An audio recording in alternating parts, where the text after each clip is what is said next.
Hi guys and welcome back to the channel Deepak Yadav Education. Welcome to the Daily Hindu News and Editorial Analysis of 26th of August 2024.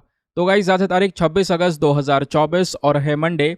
देखेंगे आज के the Hindu complete newspaper को analyse करेंगे। But lecture में आगे बढ़ने से पहले अगर आपको इस लेक्चर का पीडीएफ चाहिए तो क्या करना है, सबसे पहले डाउनलोड करना है टेलीग्राम, देन उसके बाद जाके सर्च बॉक्स में टाइप करना Deepak Yadav education UPSC. As you can see guys आपको ये वाला चैनल मिल जाएगा, इस पर क्लिक करना और जाकर इस चैनल को ज्वाइन कर लेना। यहाँ से आप डेली बेसिस पे इस लेक्चर के पीडीएफ को डाउनलोड कर पाओगे। ना हमेशा की तरह हम लोग अपने लेक्चर को एक मैप के क्वेश्चन के साथ स्टार्ट करेंगे।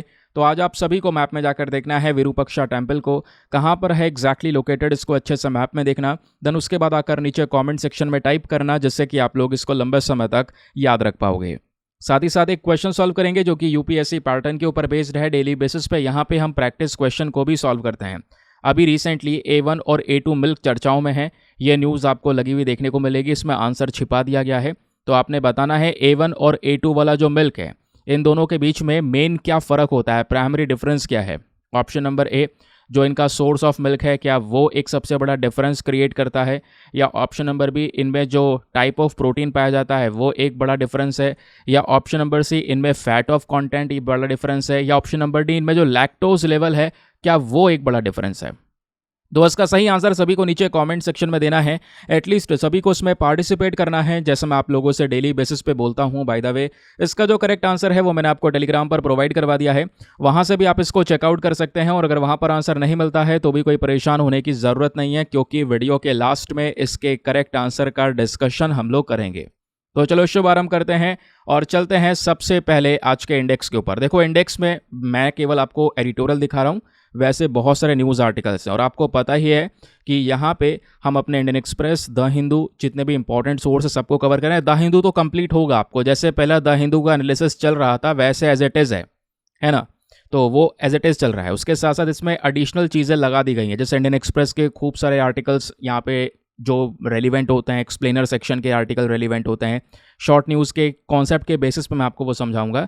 फिर वेरियस न्यूज़ जैसे पीआईबी वगैरह है, ये भी हमारे सोर्स के तौर पर बहुत इंपॉर्टेंट माना जाता है, इनको भी डिस्कस किया जाएगा। तो पहले तो कई सारी शॉर्ट न्यूज़ है उसको हम कवर कर लेंगे, तो प्रीलिम्स वाला सेक्शन कवर हो जाएगा।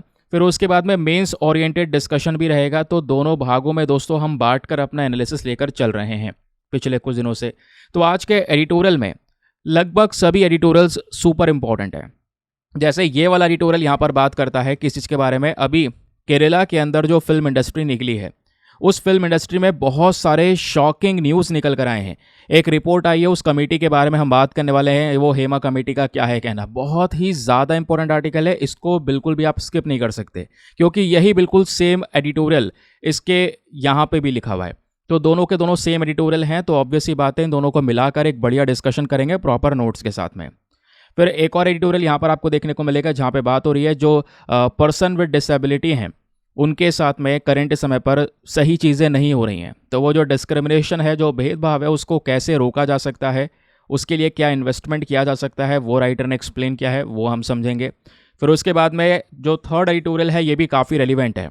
यहाँ पे हम बात कर रहे हैं हमेशा नशे को छुड़ाने की, तंबाकू वगैरह से कितने कैंसर्स हो रहे हैं, स्मोकिंग से यहाँ पर कितने केसेस नज़र आ रहे हैं, वो सब डिस्कस किया जा रहा है। तो आज के समय पर लोग अगर छोड़ रहे हैं तो उसके बाद कुछ नई चीज़ पकड़ रहे हैं, या स्पेशली आज के समय पर जो यहाँ पर यंग स्टूडेंट्स हैं, जो छोटे छोटे बच्चे हैं, वो इलेक्ट्रॉनिक सिगरेट्स का यूज़ कर रहे हैं। और ई सिगरेट का जो नशा है वो इतना ख़तरनाक है कि आगे उस यंग बच्चे को बड़ी ख़तरनाक नशे की लत में डाल दे रहा है। तो क्या है यहाँ पर राइटर का कहना और क्या है इसका सुझाव, वो भी यहाँ पर डिस्कस करेंगे। तो आज के एडिटोरियल डिस्कशन में तो ये है, बाकी जो शॉर्ट न्यूज़ है वो तो हम कवर करने ही वाले हैं। लेकिन आप शुरुआत करते हैं आज के अपने थंबनेल वाले टॉपिक के साथ में।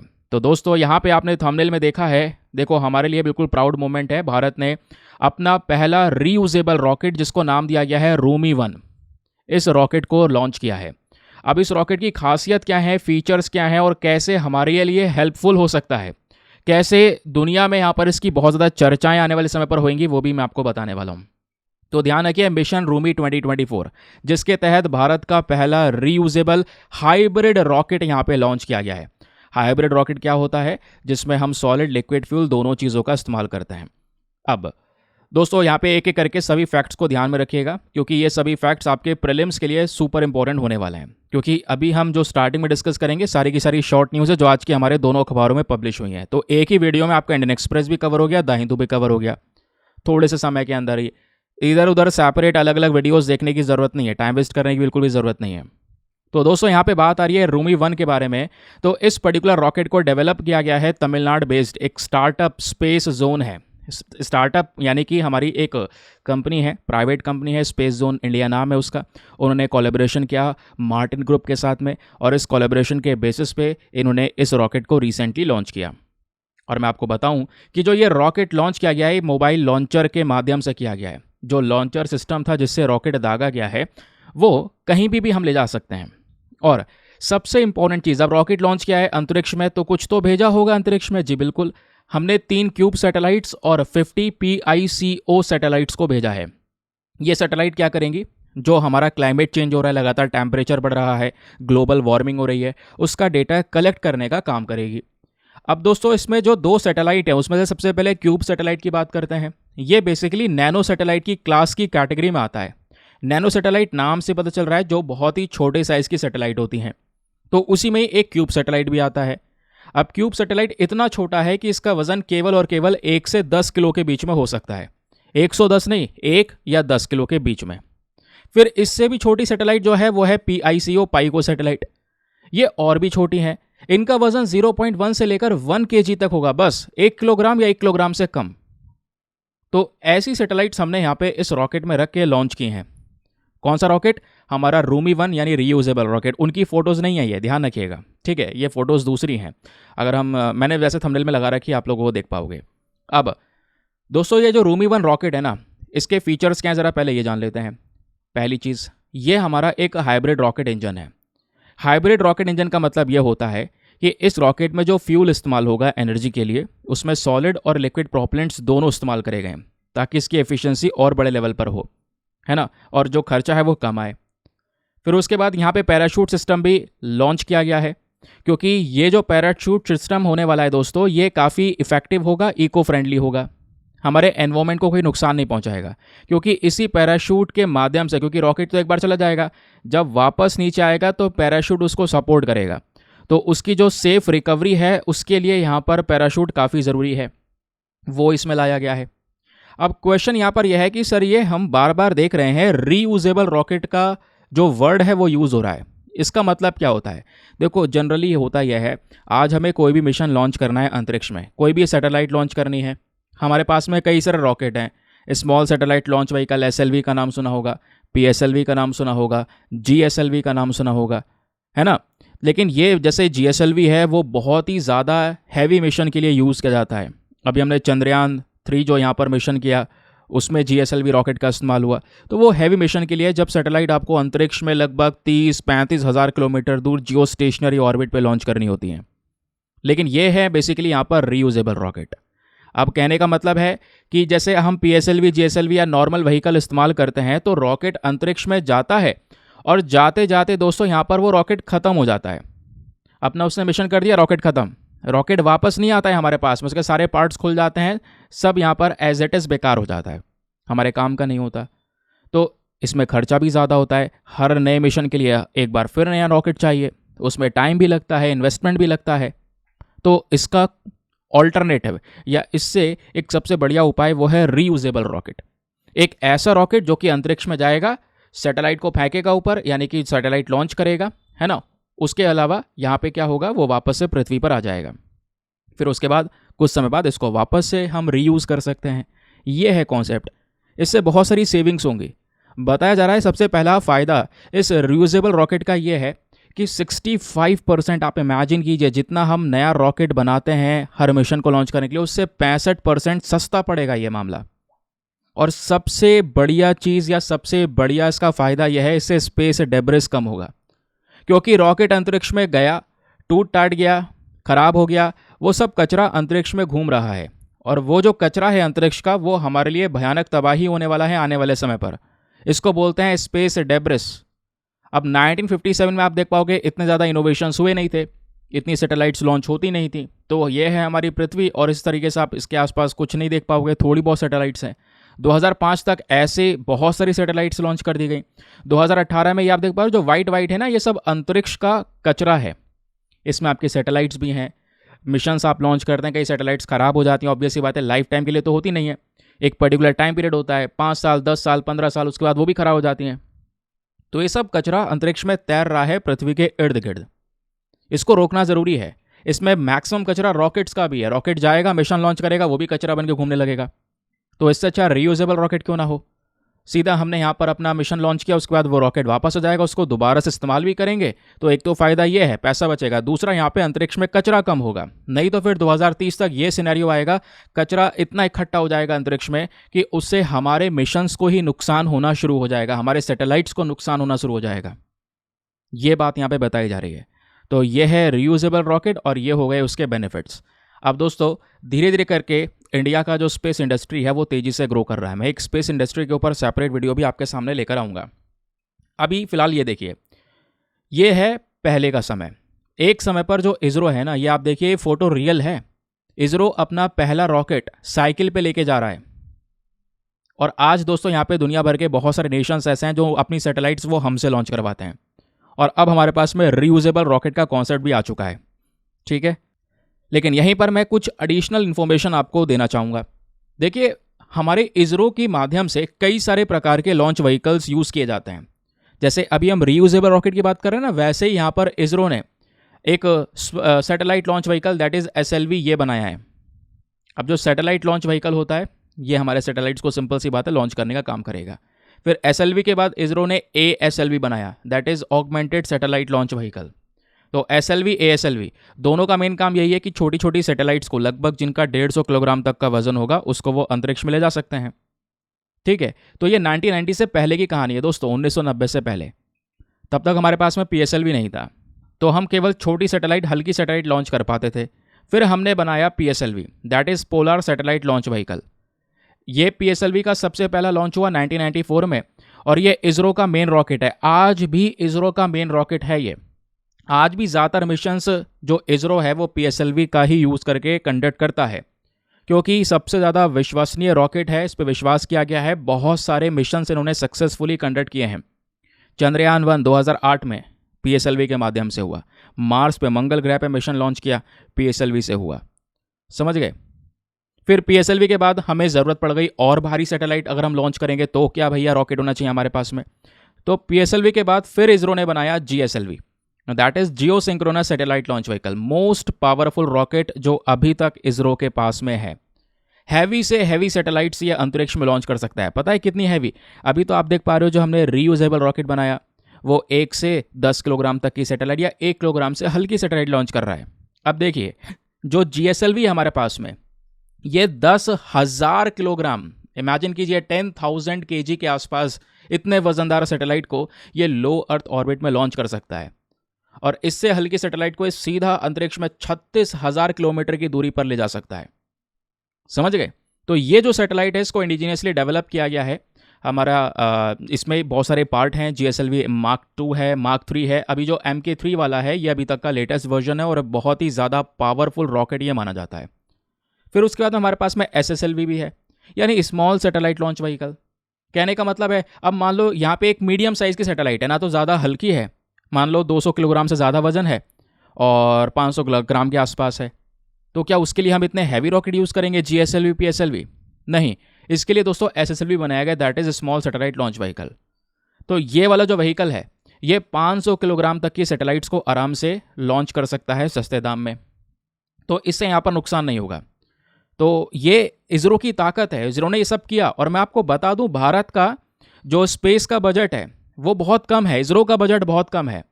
जबकि आप दूसरी फॉरेन कंट्रीज देखेंगे या नासा का बजट देखेंगे, नासा के कंपैरिजन में बहुत कम है।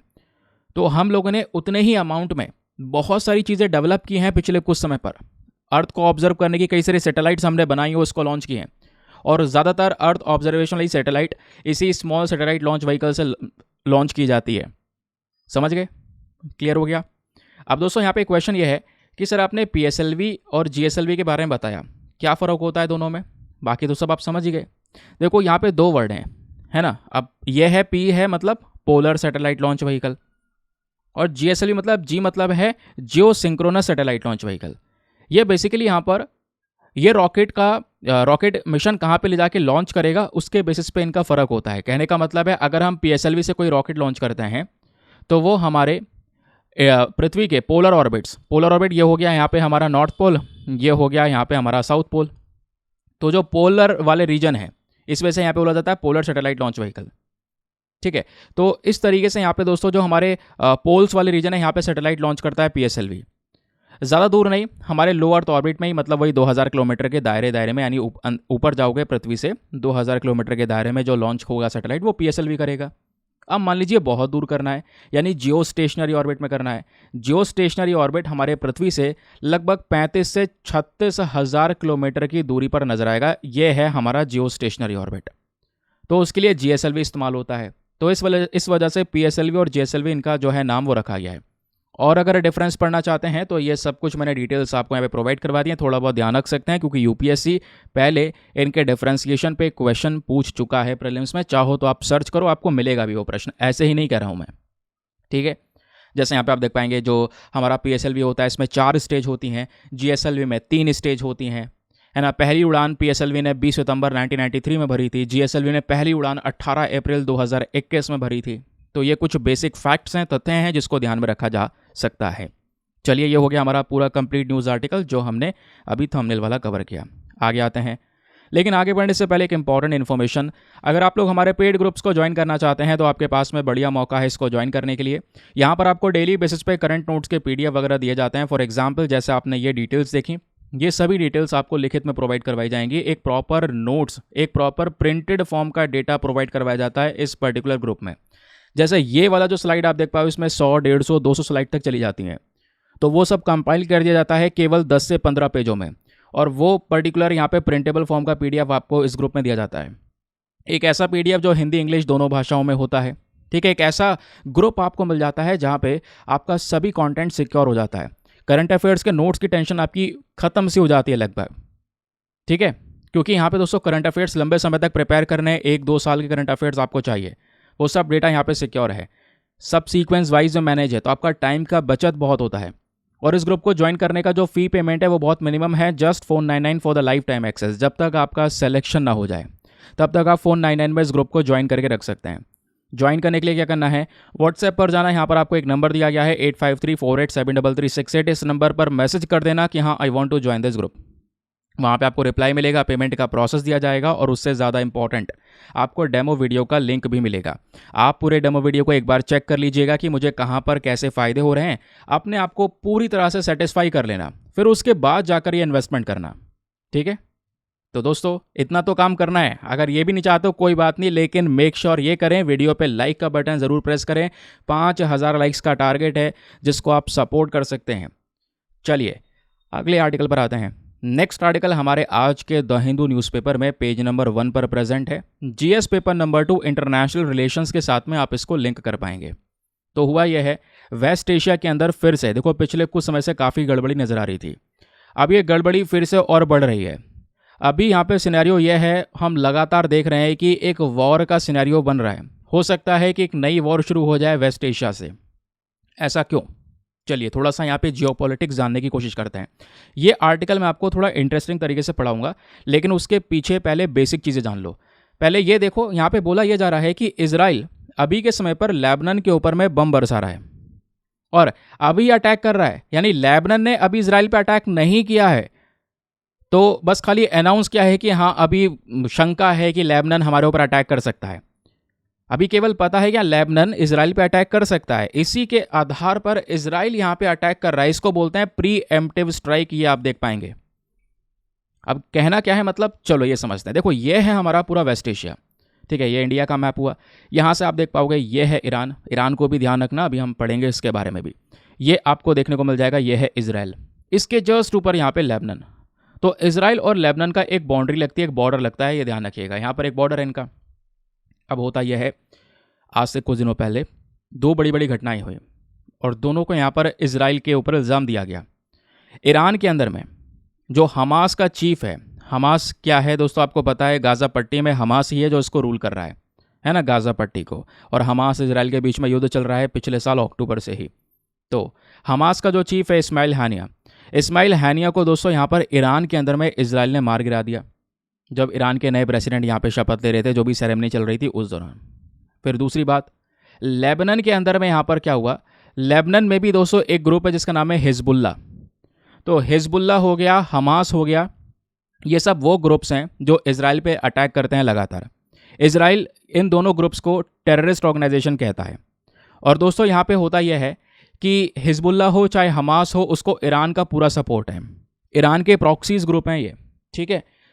तो ये भी ध्यान रखिएगा, येमेन के अंदर हूदी रेबल्स, ये भी ईरान के सपोर्ट से चल रहे हैं। तो ईरान का सपोर्ट है इन सबको। तो क्या हुआ, इजराइल ने ईरान के अंदर हमास के चीफ इस्माइल हानिया को मार दिया, जिसके चक्कर में ईरान गुस्सा हुआ।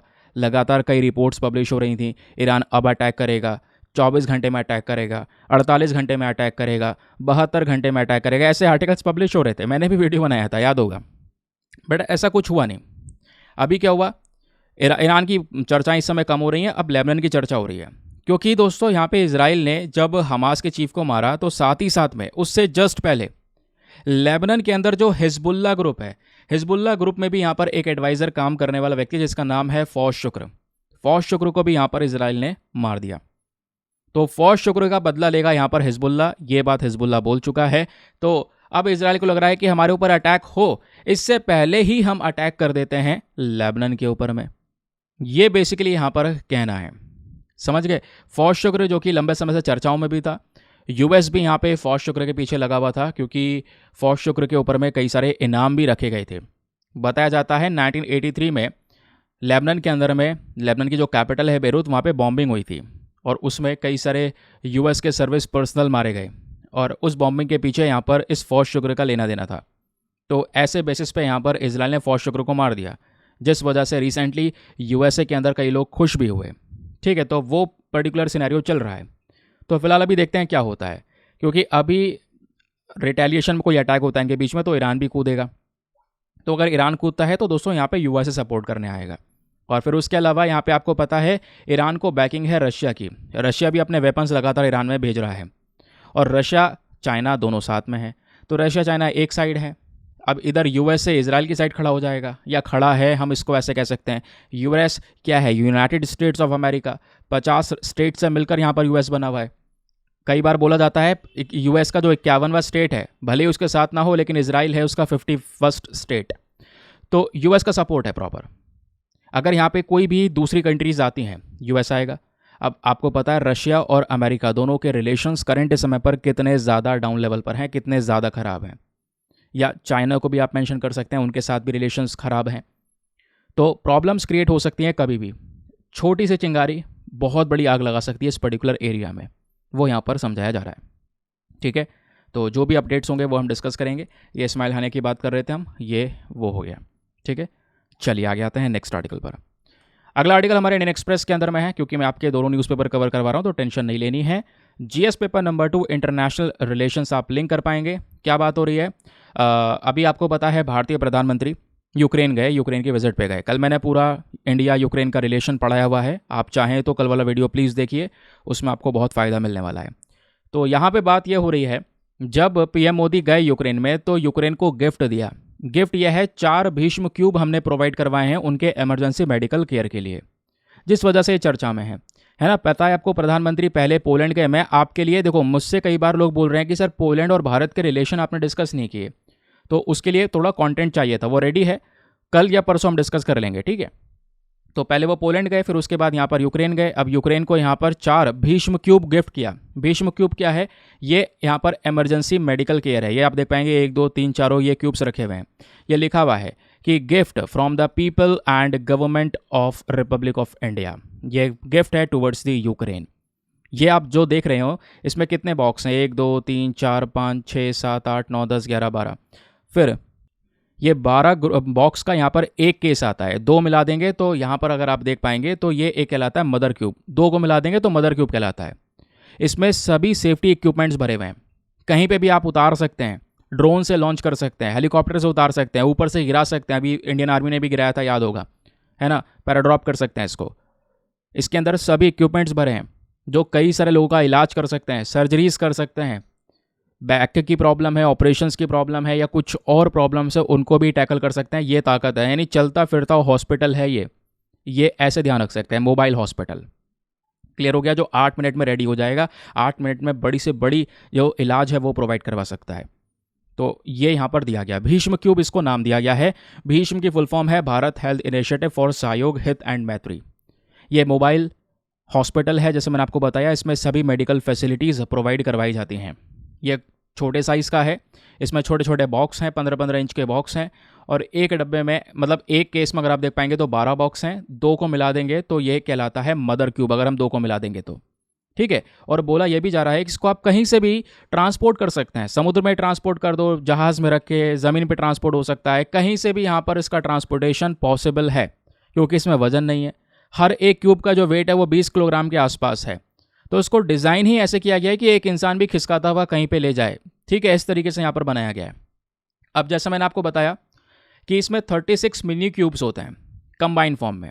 अगर 36, क्योंकि 12-12 मिला दोगे यहाँ पर दोनों, तो ये वैसे आपके हो जाएंगे 24। इसमें एक और मिला दोगे तो यहाँ पर 36 अगर मिनी क्यूब्स कंबाइन कर दोगे तो वो एक मदर क्यूब बनाता है। सॉरी, मैंने दो बोला था ना पहले, अब दो, अब यहाँ पे इस तरीके से कह सकते हैं, है ना। और दो मदर क्यूब मिला देंगे तो इससे यहाँ पर एक भीष्म क्यूब बनाता है। तो ये है यहाँ पर इसका ताकत। बाकी मैंने आपको बताया इसमें सभी चीज़ें हैं, और लगभग 48 घंटे तक ये हमारे जवानों को सपोर्ट कर सकता है। जो सेकंड मदर क्यूब है, यानी कि अगर आप दूसरा इसका कॉन्सेप्ट देखेंगे तो दूसरे वाले के अंदर में कई सर्जिकल केयर वगैरह भी प्रोवाइड करवाई हैं। बेसिक सर्जरीज़ यहाँ पर 10 से 15 लोगों को पर डे के हिसाब से दी जा सकती है। उसके अलावा मेंशन किया गया इसमें एक डेडिकेटेड ऐप भी, एक एप्लीकेशन है, एक टैबलेट है जो कि 180 लैंग्वेजेस को सपोर्ट करता है। तो हर एक इंस्ट्रक्शन प्रोवाइड करवाएगा, तो जो कि किसी को प्रॉब्लम नहीं होगी, आराम से सब पढ़ के इंस्ट्रक्शंस को गेन करके उसका यूज़ कर सकते हैं। तो हर एक जो भीष्म क्यूब है दोस्तों, ये लगभग 200 इमरजेंसी केसेस को देख सकता है, जहाँ पे किसी को कोई जल गया है, फ्रैक्चर हो गया है, शॉक लग गया है, ट्रॉमा है, ऐसे हर एक केसेस को देखा जा सकता है। समझ गए? अब कोई भूकंप आ गया, बाढ़ आ गया, जंगल है, या कोई जंगल में आग लग गई है, या युद्ध हो रहा है, तो ऐसे कोई बहुत सारे इलाके हैं, उन सब जगह पे इसका यूज़ किया जा सकता है। ये इसका बेसिक पर्पस, क्योंकि 8 से 15 मिनट के अंदर अंदर ये सीधा तैयार हो जाएगा, एक हॉस्पिटल खड़ा हो जाएगा जो कि बेसिक सुविधाएं प्रोवाइड करवाएगा। पता है, इतना ही नहीं, अगर एक इंसान को गोली लग जाए, उस गोली लगने के बाद घायल हुए व्यक्ति का इलाज भी हो सकता है। ये यहाँ पर इसकी पावर्स हैं। चलिए आगे आते हैं नेक्स्ट आर्टिकल पर। यह हमारी शॉर्ट न्यूज़ नंबर 3 है, क्योंकि इससे पहले हमने स्पेस वाली डिस्कस की, फिर भीष्म क्यूब डिस्कस किया। अब थर्ड आर्टिकल ये है, यहाँ पे टेनेगर 1 के बारे में बात हो रही है। ये भी स्पेस टेक्नोलॉजी से लिंक कर पाएंगे। नासा ने अभी रिसेंटली एक सैटेलाइट लॉन्च किया है, टेनेगर 1। तो ये सैटेलाइट क्या है, इसका मेन पर्पज़ क्या है, आइए ज़रा इसके बेसिक फैक्ट्स को जानते हैं। एग्जाम में क्वेश्चन आपसे बन सकता है, तो न्यूज़ मैंने यहाँ पे लिख दी है। जब बात करते हैं टेनेगर 1 की, तो इसको कहाँ से लॉन्च किया गया है? देखिए, ये लॉन्च किया गया है कैलिफोर्निया से। कैलिफोर्निया में जो स्पेस बेस है वहाँ से। बाकी किस रॉकेट से लॉन्च किया गया है? स्पेस एक्स, जो कि इलॉन मस्क की कंपनी है, उसी का रॉकेट है फाल्कन 9 रॉकेट, ये आप देख पाएंगे। तो इसी से यहाँ पर ये टेनेगर 1 सैटेलाइट लॉन्च किया गया। अब ऑब्वियस सी बात है, नासा है, नासा के कुछ और पार्टनर्स हैं, उन्होंने सब ने मिलकर कोलैबोरेट करके इसको डेवलप किया, फिर यहाँ पे स्पेस एक्स से लॉन्च करवा दिया। क्वेश्चन ये है, टेनेगर 1 मिसाइल बोल रहा हूँ, इस सैटेलाइट का प्राइमरी पर्पज़ क्या है, इसका मेन उद्देश्य क्या है? उद्देश्य यह है कि हमारे पृथ्वी पर जो कार्बन डाइऑक्साइड है या मीथेन एमिशंस हो रहे हैं, जो पोल्यूशन है, उसको डिटेक्ट करना, उसके बारे में पता लगाना, प्रॉपर रिपोर्ट्स हमारे सामने लेकर आना। क्योंकि दोस्तों यहाँ पर हमारा मेन पर्पज़ यही है कि हम ऐसी ग्रीन हाउस गैसेस को टैकल करें।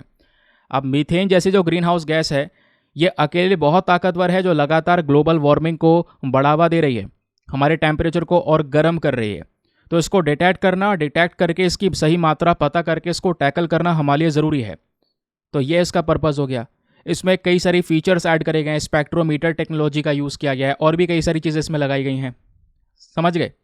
फिर दोस्तों यहाँ पे ये भी बोला जाता है कि हमारे अपने पृथ्वी का एटमॉस्फेयर देखें, तो यहाँ पे बहुत सारे एमिशंस हो रहे हैं, प्रदूषण हो रहे हैं, और डेली के बेसिस में 1,30,000 स्क्वायर किलोमीटर के बेसिस पर ये मॉनिटर कर सकता है। इतने एरिया को यहाँ पे आराम से मॉनिटर कर पाएगा, उसमें पोल्यूशन को डिटेक्ट कर पाएंगे। ये यहाँ पर इस सैटेलाइट का एक इम्पॉर्टेंट फीचर है। अब क्वेश्चन यह है कि अगर हम मीथेन के बारे में पता लगाएंगे, हमारे पृथ्वी पर जो है मीथेन, उस पर एक नज़र रखेंगे, तो उसका इंपॉर्टेंस क्या होगा? इंपॉर्टेंस ये होगा हमारे पास में प्रॉपर डेटा होगा तो हम उससे लड़ पाएंगे। क्योंकि सबसे पहली चीज़ दोस्तों बोला ये भी गया है कि जो हमारा कार्बन है, क्योंकि सबसे ज़्यादा तो कार्बन एमिशन ही हो रहा है, कार्बन से ही प्रदूषण हो रहा है, कार्बन से लोगों की जान जा रही है, तो कार्बन से भी गर्मी भी बढ़ रही है, वार्मिंग भी हो रहा है। लेकिन कार्बन से भी ज़्यादा इफेक्टिव और ज़्यादा खतरनाक है ये मीथेन। 80 गुना ज़्यादा इफेक्टिव यहाँ पे माना जाता है हमारे टेम्परेचर को गर्म करने में। फिर बात आती है इसके कंट्रीब्यूशन की, तो मेंशन ये भी किया गया है कि लगभग 30% तक जो ग्लोबल वार्मिंग हुई है हमारे इंडस्ट्रियल रिवॉल्यूशन के बाद, वो मीथेन की वजह से हुई है। इस वजह से मीथेन से लड़ना ज़रूरी है, इसका डेटा इकट्ठा करना ज़रूरी है। इसलिए टेनेगर 1 को रिसेंटली लॉन्च किया गया। तो क्वेश्चन आपसे यहाँ पे बन सकता है, क्योंकि दोस्तों मीथेन हमारे लिए दिक्कत इसलिए भी है क्योंकि हर रोज़ या हर साल अगर हम बात करेंगे तो 1 मिलियन से ज़्यादा लोगों की प्रीमेच्योर डेथ हो रही है, उम्र से पहले मृत्यु हो रही है इसी मीथेन के पोल्यूशन की वजह से। क्लियर? चलिए नेक्स्ट आर्टिकल पर आते हैं। वेरी वेरी इंपॉर्टेंट, इस पर वेरी वेरी इंपॉर्टेंट मार्क कर लेना, बहुत कम से चर्चाओं में रहता है। पीएम वानी चर्चा में है, गवर्नमेंट पॉलिसीज स्कीम से आप लिंक कर पाएंगे, जीएस पेपर नंबर 3 इंफ्रास्ट्रक्चर से लिंक कर पाएंगे। तो जो हमारा ट्राई है that is telecom regulatory authority of India, इन्होंने ये बोला है कि इंटरनेट के कॉस्ट को ये कम करेंगे। लेकिन कौन से स्कीम के अंदर में? पीएम वानी के अंदर में। तो उसका फ़ायदा ऐसा नहीं हर किसी को मिलेगा। मैं आपको समझाता हूँ ये पीएम वानी है क्या, क्योंकि जब तक ये नहीं समझोगे तब तक ये केस आपको समझ में नहीं आएगा। पीएम वानी की फुल फॉर्म है prime minister wifi access network interface. साल 2020 के अंदर में दोस्तों इस पर्टिकुलर स्कीम को लॉन्च किया गया था। इस स्कीम का मेन पर्पस था पब्लिक वाईफाई हॉटस्पॉट प्रोवाइड करवाना। अभी देखो होता क्या है, पब्लिकली यहाँ पर इंटरनेट प्रोवाइड करवाने का इसका मेन टारगेट था। ठीक है कि पब्लिक में लोग वाईफाई अगर कहीं पर गेन करना चाहें तो आराम से उनको वाईफाई मिल जाए। तो इसके लिए यहाँ पर इन्होंने क्या किया, कुछ जो स्टोर्स वगैरह होते हैं, क्योंकि अगर ये खुद से स्टोर बनाते, खुद से जगह जगह डिपार्टमेंट्स ओपन करते, बहुत खर्चा लगता, बहुत समय लगता। तो जहाँ जहाँ पे ऑलरेडी बड़ी बड़ी स्टोर्स हैं वो यहाँ पे लाइसेंस ले सकते हैं, और लाइसेंस लेने के बाद में इस तरीके से वो पीएम वानी के तहत इंटरनेट प्रोवाइड करवा सकते हैं, यानी वाईफाई प्रोवाइड करवा सकते हैं। तो आप अगर कहीं पर जा रहे हैं, आपको वाईफाई चाहिए या इंटरनेट चाहिए, तो आप वहाँ पे आपस में कोई लोकेशन को सर्च करके अच्छा वाईफाई ले सकते हैं, लेकिन उसके बदले आपको चार्ज देना पड़ेगा। तो कहोगे क्या फ़ायदा? तो चार्ज कम देना पड़ेगा, ये यहाँ पर बोला जा रहा है। तो अभी फ़िलहाल के लिए, क्योंकि साल 2020 में लेकर आया गया था, तो इंटरनेट ज़्यादा था नहीं, या इंटरनेट का एक्सेस सही तरीके से हो जाए, ये हमारा मेन पर्पस था। तो इसको लेकर कई क्रिटिसिज्म भी है कि भाई इंटरनेट ही इतना सस्ता है आज के समय पर, हमें इन सब चीज़ों की ज़रूरत नहीं है। यही तो क्रिटिसिज्म हो रहा था, यही आलोचना हो रही थी कि भाई इंटरनेट इतना सस्ता है, हर एक व्यक्ति यहाँ पर आजकल 2-2 GB 3-3 GB आराम से यूज़ कर रहा है और रिचार्ज भी करा रहा है। तो क्या करेगा वो, पब्लिक में जाके उसको इंटरनेट की ज़रूरत पड़ेगी तो आस पास में कहीं वाईफाई देखेगा, उसके हिसाब से थोड़ा बहुत रिचार्ज करा लेगा, जो भी 1-2 हज़ार GB उसको इस्तेमाल करनी हो, सॉरी 1,000 GB या जो भी है, जो भी यूज़ करना होगा आराम से यूज़ कर लेगा। तो बोला यही जा रहा है। अब होगा क्या कि इंटरनेट इतना सस्ता है तो लोग क्यों इसको अपनाएंगे? इस वजह से यहाँ पे क्या हुआ है, ट्राई ने प्रपोज किया है कि हम इसको और अफोर्डेबल कर देंगे, इसको और सस्ता कर देंगे, ताकि जो ये पीएम वानी का कॉन्सेप्ट लेकर आया गया था, ये कॉन्सेप्ट काम करता रहे, है ना। ये बेसिकली यहाँ पे बोला जा रहा है, इस प्रोग्राम को और बूस्ट करने के लिए बोला गया है। क्योंकि करंट समय पर अगर आप देख पाएंगे, अगर इसका बेसिक चीज़ ये समझिए, पीएम वानी स्कीम के अंदर में ना 3 चीज़ें बहुत रेलिवेंट है। पीएम वानी स्कीम के अंदर में 3 कंपोनेंट्स होते हैं। एक होता है पब्लिक डेटा ऑफिस, एक होता है पब्लिक डेटा ऑफिस एग्रीगेटर, और एक होता है ऐप प्रोवाइडर। तीनों के बीच का फ़र्क क्या है ये समझिए। पब्लिक डेटा ऑफिस जो है, ये वो जगह है जहाँ पे वाईफाई हॉटस्पॉट सेट किया जाएगा। कोई दुकान वगैरह है यहाँ पर, है ना, तो ये आप कह सकते हैं, तो वो आप मतलब आपको ये एक्सेस मिल जाएगा। लेकिन इन सब चीज़ों के लिए यहाँ पर एक एग्रीगेटर भी होगा जिसका नाम है पब्लिक डेटा ऑफिस एग्रीगेटर। ये ऑथराइजेशन देगा, यानी आपकी शॉप है, मान लो कहीं आप किराना शॉप है, आप इस तरीके की सर्विस देना चाहते हैं तो आपको ऑथराइज़ करने का ये काम करेगा, है ना, सारी चीज़ें प्रोवाइड करवाएगा। फिर उसके बाद आपके पास में एक एप्लीकेशन प्रोवाइडर आएगा सभी के पास में, उस एप्लीकेशन के माध्यम से आप आराम से देख पाएंगे कि हमारे आसपास कहाँ पर ये पीएम वानी के तहत इंटरनेट अवेलेबल है। उसकी शॉप पे जाएंगे, जितना भी आपको करना होगा, जितना भी यहाँ पर इंटरनेट यूज़ करना होगा, उसके हिसाब से आप उसको ले सकते हैं, उससे इंटरनेट परचेज़ कर सकते हैं, जितना भी आपको यूज़ करना होगा। तो ये कॉन्सेप्ट लेकर आया गया था ताकि इंटरनेट सस्ता रहे, हर एक व्यक्ति तक पहुँच सके। लेकिन दिक्कत यही हुई कि भाई आजकल तो पर्सनल ब्रॉडबैंड कनेक्शन, आपके घर के अंदर जो वाईफाई प्रेजेंट है वो भी आज 300-400 रुपये पर मंथ के हिसाब से रिचार्ज हो रहे हैं। उसमें भी महंगा, चाहे आप कितना भी करवा लो, वो महंगा 6,000 10,000 पर मंथ भी हो जाएगा। तो कनेक्शन सस्ते भी अवेलेबल है, महंगे भी अवेलेबल हैं। तो यहाँ पे क्यों इसको अपनाएंगे, इसी वजह से ये अभी प्राइस कम कर दिया गया है, या जो ट्राई है वो प्राइस कम करने की कोशिश कर रहा है, ताकि जो ये छोटे लेवल पर या लोकल शॉप वगैरह हैं, किराना वाला है, स्टोर कीपर्स हैं, अगर ये पीडीओज़ हैं, पीडीओज़ मतलब समझ गए ना, वही पब्लिक डेटा ऑफिस, यानी कि इन्होंने अगर इस ये वाली सर्विस दे रहे हैं ये लोगों को, तो इनको थोड़ा बहुत फ़ायदा हो सके, इसलिए यहाँ पर ये लेकर आया गया। क्योंकि हमारा मेन टारगेट्स भी हैं, बड़े बड़े टारगेट हैं कि डिजिटल इंडिया को अगर प्रमोट करना है तो इंटरनेट की एक्सेस हर किसी व्यक्ति तक आराम से पहुंचनी चाहिए। तो डिजिटल इंडिया 2030 तक का हमारा मेन टारगेट यही है कि 50 मिलियन वाईफाई हॉटस्पॉट हम देश भर में बना दें, जिससे किसी को भी इंटरनेट की ज़रूरत बाहर पड़ेगी, घर में तो है, बाहर कहीं पे पड़ेगी, अगर घर में आप वाईफाई वगैरह लगा दें तो आपको मिल जाएगा। बाहर सस्ता इंटरनेट यूज़ करना है तो आप यहाँ पे इस तरीके से आसपास में सर्च कर सकते हैं। सर्च करने के लिए आपको एप्लीकेशन मिलेगा, उस एप्लीकेशन से आपको सभी डेटा मिल जाएगा। ठीक है, क्लियर हो गया। फिर उसके बाद यहीं पर देखो कंपोनेंट में एक सेंट्रल रजिस्ट्री भी होती है, यानी कि जितने भी ये पब्लिक डेटा ऑफिस होंगे, एग्रीगेटर होंगे, ऐप प्रोवाइडर होंगे, सबको मैनेज करने का काम हमारा सेंट्रल डिपार्टमेंट करेगा। ठीक है, सेंटर फॉर डिपार्टमेंट जो भी होगा वो यहाँ पर इसको मैनेज करेगा। बाकी पीएम वानी स्कीम के बारे में बात कर लेते हैं।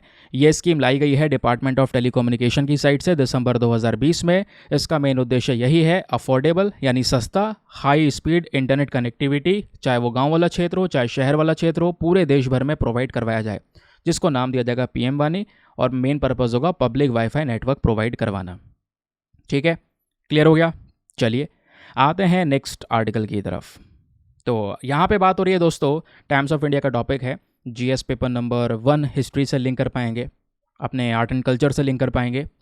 तो कई सारे टूरिस्ट हैं, ये पहुँचे यहाँ पर अंकोर वट टेम्पल, वहाँ पे टेम्पल रन जो गेम है ना, उसकी कॉपी कर करके यहाँ पर कुछ टिकटॉक वगैरह बना रहे होंगे, जो भी चीज़ होगी, उस वजह से अंकोर वट टेम्पल अभी के समय पर चर्चाओं में आया है। अंकोर वट पिछले साल भी चर्चा में था, तो एग्जाम के लिए रेलिवेंट है।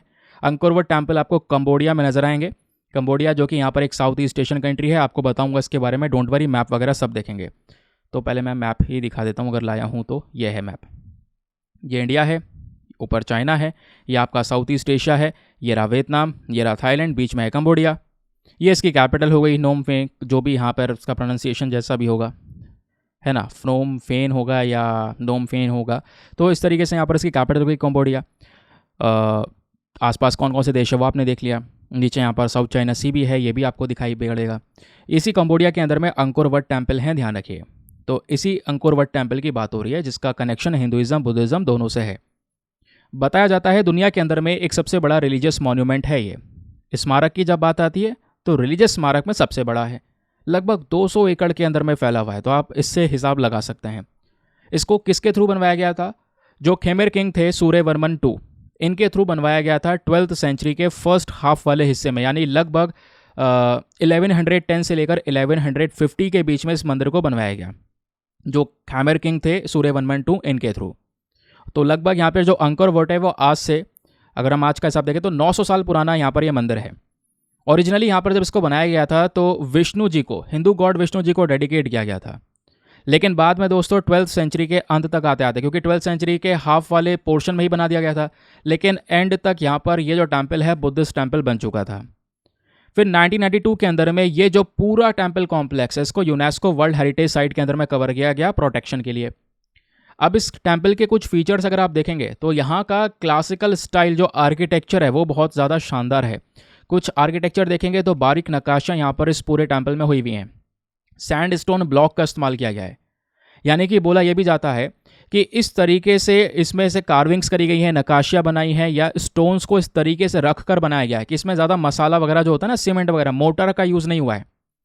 जो इंजीनियरिंग स्किल्स हैं वो इस्तेमाल की गई हैं। तब भी 900 साल से ज़्यादा टिका हुआ है ये मंदिर।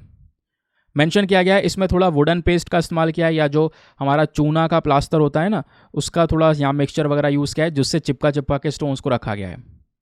तो ये यहाँ पर इंजीनियरिंग स्किल्स का यूज़ हुआ। उसके अलावा ये पूरा अंकोर वट जो है, ये अंकोर वट का फोटो नहीं है, अंकोर वट का ये फोटो है। ये बस खाली समझाया गया है कि मोट क्या होता है, क्योंकि बताया ये भी क्या है कि पूरे अंकोर वट के टेम्पल को अगर आप देख पाएंगे, ये वो टेम्पल है, इसके चारों तरफ देखेंगे तो क्या है, पानी भरा हुआ है। ठीक है, 15 फुट की हाई वॉल है, प्रोटेक्शन दी गई है, और वाइड मोट है। मोट क्या होता है? ये जब किलों को बचाने के लिए, पहले होता ना किले बनते थे तो चारों तरफ प्रोटेक्शन के लिए इस तरीके से इसमें बहुत गहरा गड्ढा कर देते थे, पानी भर देते थे। फिर एक रास्ता हुआ करता था, ये रास्ता ऐसा होता था जिसको ब्रिज को उठा लिया करते थे, उठा के यहाँ पे ऐसे चढ़ा देते थे, है ना, ताकि यहाँ पर इस किले के आसपास कोई भटक ना सके। इसको बोलते हैं मोट। ठीक है, तो ध्यान रखिए मोट क्या होता है, वो यहाँ पर मैंने आपको फोटो के माध्यम से समझाया। अब यही है कि अंकोर वट के आसपास भी मोट है, ताकि इस पूरे किले को प्रोटेक्शन दी गई है। 15 फुट की हाई वॉल चारों तरफ आपको नजर आएगी, है ना। ये जो टेम्पल है इसमें छोटे छोटे ब्रिज हैं जिससे आप इनका एक्सेस कर पाते हैं, वो बताया गया, है ना। फिर उसके बाद यहाँ पे अगर आप देखेंगे तो कई सारे हमारे जो ट्रेडिशंस हैं वो हैं, बुद्धिस्ट रिलीजन से रिलेटेड कई सारी चीज़ें यहाँ पर आपको देखने को मिल जाएंगी। कई सारे देवी देवताएं आपको देखने को मिल जाएंगे इस मंदिर के अंदर में। क्लियर हो गया। अब क्वेश्चन ये है अंकोर वट कहाँ पर है, मैं आपको बता चुका हूँ, कैम्बोडिया के अंदर में है। कैम्बोडिया में एक जगह है, एक प्रोविंस है सियाम रीप, वहाँ पर ये लोकेटेड है। तो जो शहर है सिटी ऑफ अंकोर, यहीं पे अंकोर वट है। और मैं आपको बता दूँ, वैसे बेसिक यार वो रिपीट हो रही है वो चीज़ें, ये सब तो हम डिस्कस कर ही चुके हैं। ठीक है, तो ये हमारा शॉर्ट न्यूज़ एक और होती है समाप्त। एक और शॉर्ट न्यूज़ आपके सामने फिर आ जाती है। जीएस पेपर नंबर 1 ज्योग्राफी के पर्सपेक्टिव से रेलिवेंट है, बिजनेस स्टैंडर्ड का आर्टिकल है। एक और रेलिवेंट सोर्स हुआ यह है कि अभी रिसेंटली 14 लोगों की जान गई जब एक इंडियन बस नेपाल के एक नदी के अंदर में गिर गई। उस नदी का नाम है मार्शांगडी रिवर। ये नदी के बारे में अभी द हिंदू में भी चर्चा हुई थी, मैंने डिस्कस नहीं किया, बट कोई बात नहीं, आगे पीछे आर्टिकल कवर हो जाएंगे, लेकिन होंगे सब कवर। तो वो जो बस थी इसमें लगभग 43 पैसेंजर्स थे, ऐसा यहाँ पे बोला जा रहा है, जो पोखरा से काठमांडू जा रही थी जब ये एक्सीडेंट हुआ। तो इस नदी में गिर गई, जिस वजह से ये नदी चर्चाओं में है। ये है वो नदी का फोटो दोस्तों। तो इस वजह से आपको ये मार्शांगडी नदी के बारे में पता होना चाहिए। ये माउंटेन रिवर है, यानी पहाड़ों में बहती है, स्पेशली नेपाल के अंदर में, क्योंकि आप पोखरा और काठमांडू की जब बात हो रही है तो पूरा रास्ता पहाड़ी इलाका ही है। जो बस है वो गोल गोल घूमती जाती है। ठीक है, तो ऑब्वियस ही बात है, वहाँ पर जो नदियाँ हैं ऊपर पहाड़ों से बह रही हैं चारों तरफ। यहाँ पर मतलब एक साइड काफ़ी गहरी खाई होती है, एक साइड बहुत ज़्यादा पतला रास्ता भी होता है। ऐसा सिनेरियो आपको देखने को मिलेगा जब आप ट्रैवलिंग करेंगे। तो किया है मैंने, इसलिए मैं बता रहा हूँ। अब दोस्तों बात यहाँ पर यह है कि नेपाल में जो माउंटेन रिवर है ना, ये माउंटेन रिवर की जो टोटल लेंथ है वो लगभग 150 किलोमीटर है। 150 किलोमीटर की लंबी नदी है यहाँ पर यह मार्शांगडी रिवर। प्लस एक मेजर ट्राइब्यूटरी भी है गंडकी नदी की, गंडकी नदी भी वहाँ बहती है। तो गंडकी नदी में आकर मिल जाती है ये मार्शांगडी रिवर, ध्यान रखिएगा। समझ गए इस बात को। अब इसके ओरिजिन के बारे में बात करेंगे तो ये नेपाल का मैप आपको नजर आएगा। ये दोस्तों यहाँ पर मार्शांगडी रिवर बेसिन आपको नजर आएगा, ठीक है, इस वाले पोर्शन में। ये वो पोर्शन है जिसको जूम करके आप इस तरीके से यहाँ पे देख पाएंगे। क्लियर हो गया। तो जैसे मैंने बोला पहाड़ों से निकलती है, तो पहाड़ों में कौन से रेंज से निकलती है, तो उसका नाम है अन्नपूर्णा मासिव। तो अन्नपूर्णा के ग्लेशियर्स हैं, वहाँ से नदी बनकर आती है और वहीं से ये रिलीज़ होती है। फिर उसके अलावा हमारे यहाँ पर आपको देखना होगा कि केवल अन्नपूर्णा के ग्लेशियर नहीं है, उसके अलावा हिमालयन रेंज में हमारा मनासलू है, देन लारकिया हिमालयन सब रेंजेस हैं। ये 3 इंपॉर्टेंट हिमालयन रेंजेस आपको देखने को मिल जाएंगी जो इंपॉर्टेंट सोर्स हैं इस नदी के, जहाँ से प्रॉपरली इस नदी को प्रॉपर पानी मिलता है और ये नदी बहकर यहाँ पे बनती हुई चलती है। ठीक है, बताया जाता है नदी का जो बहाव है ये हमेशा तेज रहता है और इसकी जो लहरें हैं वो भी काफ़ी ज़्यादा डरावनी रहती हैं। हमेशा यहाँ पर इसका बहाव तेज रहता है, इस बेसिस पे लोग राफ्टिंग करते हैं। राफ्टिंग इसे बोलते हैं। अब राफ्टिंग उसी में हो पाती है जिसमें लहरें वगैरह बहुत तेज़ होती हैं। समझ गए, क्लियर हो गया। अब दोस्तों यहाँ पे राफ्टिंग के बारे में मैंने आपको बता दिया, इसमें कई सारी और भी यहाँ पे हाइड्रो पावर प्रोजेक्ट्स बनाए गए हैं जिससे एनर्जी जनरेट की जाती है। क्लियर। तो लोकेशन वगैरह ध्यान रखिए, आपसे पूछा जाए अगर इस नदी के बारे में तो मार्शांगडी नदी कहाँ पर है, नेपाल के अंदर में है। लोकेशन सबसे ज़्यादा पूछी जाती है ज्योग्राफी के पॉइंट ऑफ व्यू से। ठीक है, चलिए एक और न्यूज़ आर्टिकल पर आते हैं। अगेन इंडियन एक्सप्रेस का एक और relevant topic, GS paper number 3 से लिंक कर पाएंगे। इकोनॉमी का टर्म है, तो आपका ज्योग्राफी, हिस्ट्री, इकोनॉमी जो भी चीज़ें हैं न्यूज़ में सब कवर हो रही है। इकोनॉमिक टर्म यह है जिसका नाम है ग्रीन शूट। क्वेश्चन आपसे बन सकता है ग्रीन शूट को लेकर, जैसे आपके सोवरन गोल्ड बॉन्ड है, ऐसे कई सारे यहाँ पर कॉन्सेप्ट रहते हैं चर्चा में। श्योरिटी बॉन्ड है, वैसे यहाँ पर ग्रीन शूट है, यह भी चर्चाओं में आया। क्यों चर्चाओं में आया ये यहाँ पर आपको जानने को मिलेगा, क्योंकि यहाँ पर यह बोला जा रहा है इस बार हमारे कैलेंडर ईयर में जो green shoot of a recovery है वो शुरू हो चुकी है फर्स्ट 6 मंथ में। तो ग्रीन शूट का मतलब क्या होता है इकोनॉमी के अंदर में, वैसे नॉर्मल तरीके से देख पाओगे एग्रीकल्चर में तो हमारा जो पेड़ पौधा है जो शुरू से ग्रो हो रहा है, हरा भरा होकर पूरी तरह से ग्रो होता रहेगा। तो जैसे वो हरा होकर ग्रो करता रहेगा उसको बोलते हैं ग्रीन शूट। वैसे जब हमारी इकोनॉमी ग्रो होती है, ध्यान रखिए, हमारा इंडियन स्टार्टअप ग्रो होगा, इन्वेस्टर्स ज़्यादा आ रहे हैं, तो इकॉनमी का एरो अगर ऊपर शूट हो रहा है तो अगर आप इसको देखेंगे तो इसी को ग्रीन शूट बोला जाता है। ठीक है, तो क्वेश्चन बन जाए तो ग्रीन अगर है तो ऐसा मत समझना एनवायरमेंट से ही रिलेटेड है, अगर इकोनॉमी के बेसिस पे कुछ पूछा गया है तो ग्रीन शूट एक ऐसी टर्म है जिसको डिस्क्राइब किया गया है एक इकोनॉमिक रिकवरी के लिए, पॉजिटिव डेटा के लिए। जब इकोनॉमी डाउन होती है फिर उसका जब बढ़ती है, ग्रो करती है, उसको ग्रीन शूट बोला जाता है ना। यहाँ पे बस खाली प्लांट की ग्रोथ का रेफरेंस ले लिया गया है कि जैसे एक प्लांट ग्रो होना शुरू होता है, एक हेल्दी लाइफ लेता है, फिर एकदम से हरा भरा हो जाता है, तो उस तरीके से इकोनॉमी एक बार डाउन होती है, जब ग्रो करती है तो उसको ग्रीन शूट का नाम दिया गया। सवाल यह है, ये अजीबोगरीब टर्म दे के कौन गया? तो इस टर्म को यहाँ पर यूज़ किया था यूके के चांसलर नॉर्मन लेमंड ने, ठीक है, ताकि वो यूके की जो उस समय पर इकॉनमी डाउन टर्न हो गया था तो उस दौरान यहाँ पर उन्होंने ये टर्म दिया था इकोनॉमिक ग्रोथ के लिए, जिसका नाम दिया ग्रीन शूट। और ग्रीन शूट तब से यहाँ पर चर्चाओं में रहता है कभी कभी, वैसे काफ़ी टाइम बाद न्यूज़ में आया है तो हम यहाँ पर इसके बारे में डिस्कशन कर रहे हैं। ठीक है, क्लियर हो गया। तो जब एक रिसेशन आता है, इकॉनमी डाउन हो गई है, उसके बाद ग्रीन शूट वेलकम किया जाता है। ग्रीन शूट यहाँ पे दिखाता है कि हमारी इकॉनमी ग्रो कर रही है, यानी कार की सेल बढ़ रही है, देश में डेवलपमेंट हो रहा है, इंफ्रास्ट्रक्चर सेक्टर ग्रो कर रहा है, हमारी जितने भी सीमेंट स्टील इंडस्ट्रीज़ हैं वो ग्रो कर रही हैं, तो वो सब यहाँ पर एज अ ग्रीन शूट बोला जाएगा अगर हम ये टर्म का यूज़ कर रहे हैं तो। क्लियर हो गया। कोई भी अगर प्रीलिम्स में क्वेश्चन आता है, आपको स्टेटमेंट वाइज ये सब चीज़ें दी जाती हैं, तो प्लीज़ इसको ध्यान रखिएगा। चलिए आते हैं नेक्स्ट आर्टिकल पर।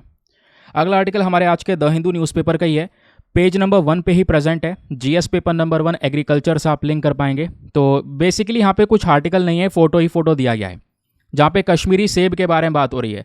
जो हमारे वर्कर्स हैं वो यहाँ पर अभी जो सेब है वो तोड़ रहे हैं, उसको कलेक्ट कर रहे हैं। तो थोड़ा सा यहाँ पे एप्पल कल्टीवेशन के बारे में बात कर लेते हैं, क्योंकि कई बार चर्चाओं में रहता है। ऑरेंज, एप्पल, ऐसे टॉपिक्स हमारे एग्जाम के लिए रेलिवेंट होते हैं। तो भारत में अगर हम देखेंगे तो जो सेब की खेती है वो सबसे ज़्यादा जम्मू कश्मीर, हिमाचल प्रदेश, उत्तर प्रदेश के जो हिली एरिया हैं या उत्तराखंड का हिली एरिया है वहाँ पे पाए जाते हैं। यानी जो हमारे पहाड़ी इलाके हैं स्पेशली वहीं पे सबसे ज़्यादा सेब को ग्रो किया जाता है। प्लस अगर हम पहाड़ी इलाकों को ना देखें, यानी जम्मू कश्मीर तो हमें पता है, फिलहाल हिमाचल प्रदेश पता है, हिमाचल के सेब, जम्मू के सेब बहुत ज़्यादा यहाँ पर मतलब आप इस तरीके से देखने को मिलते हैं, है ना।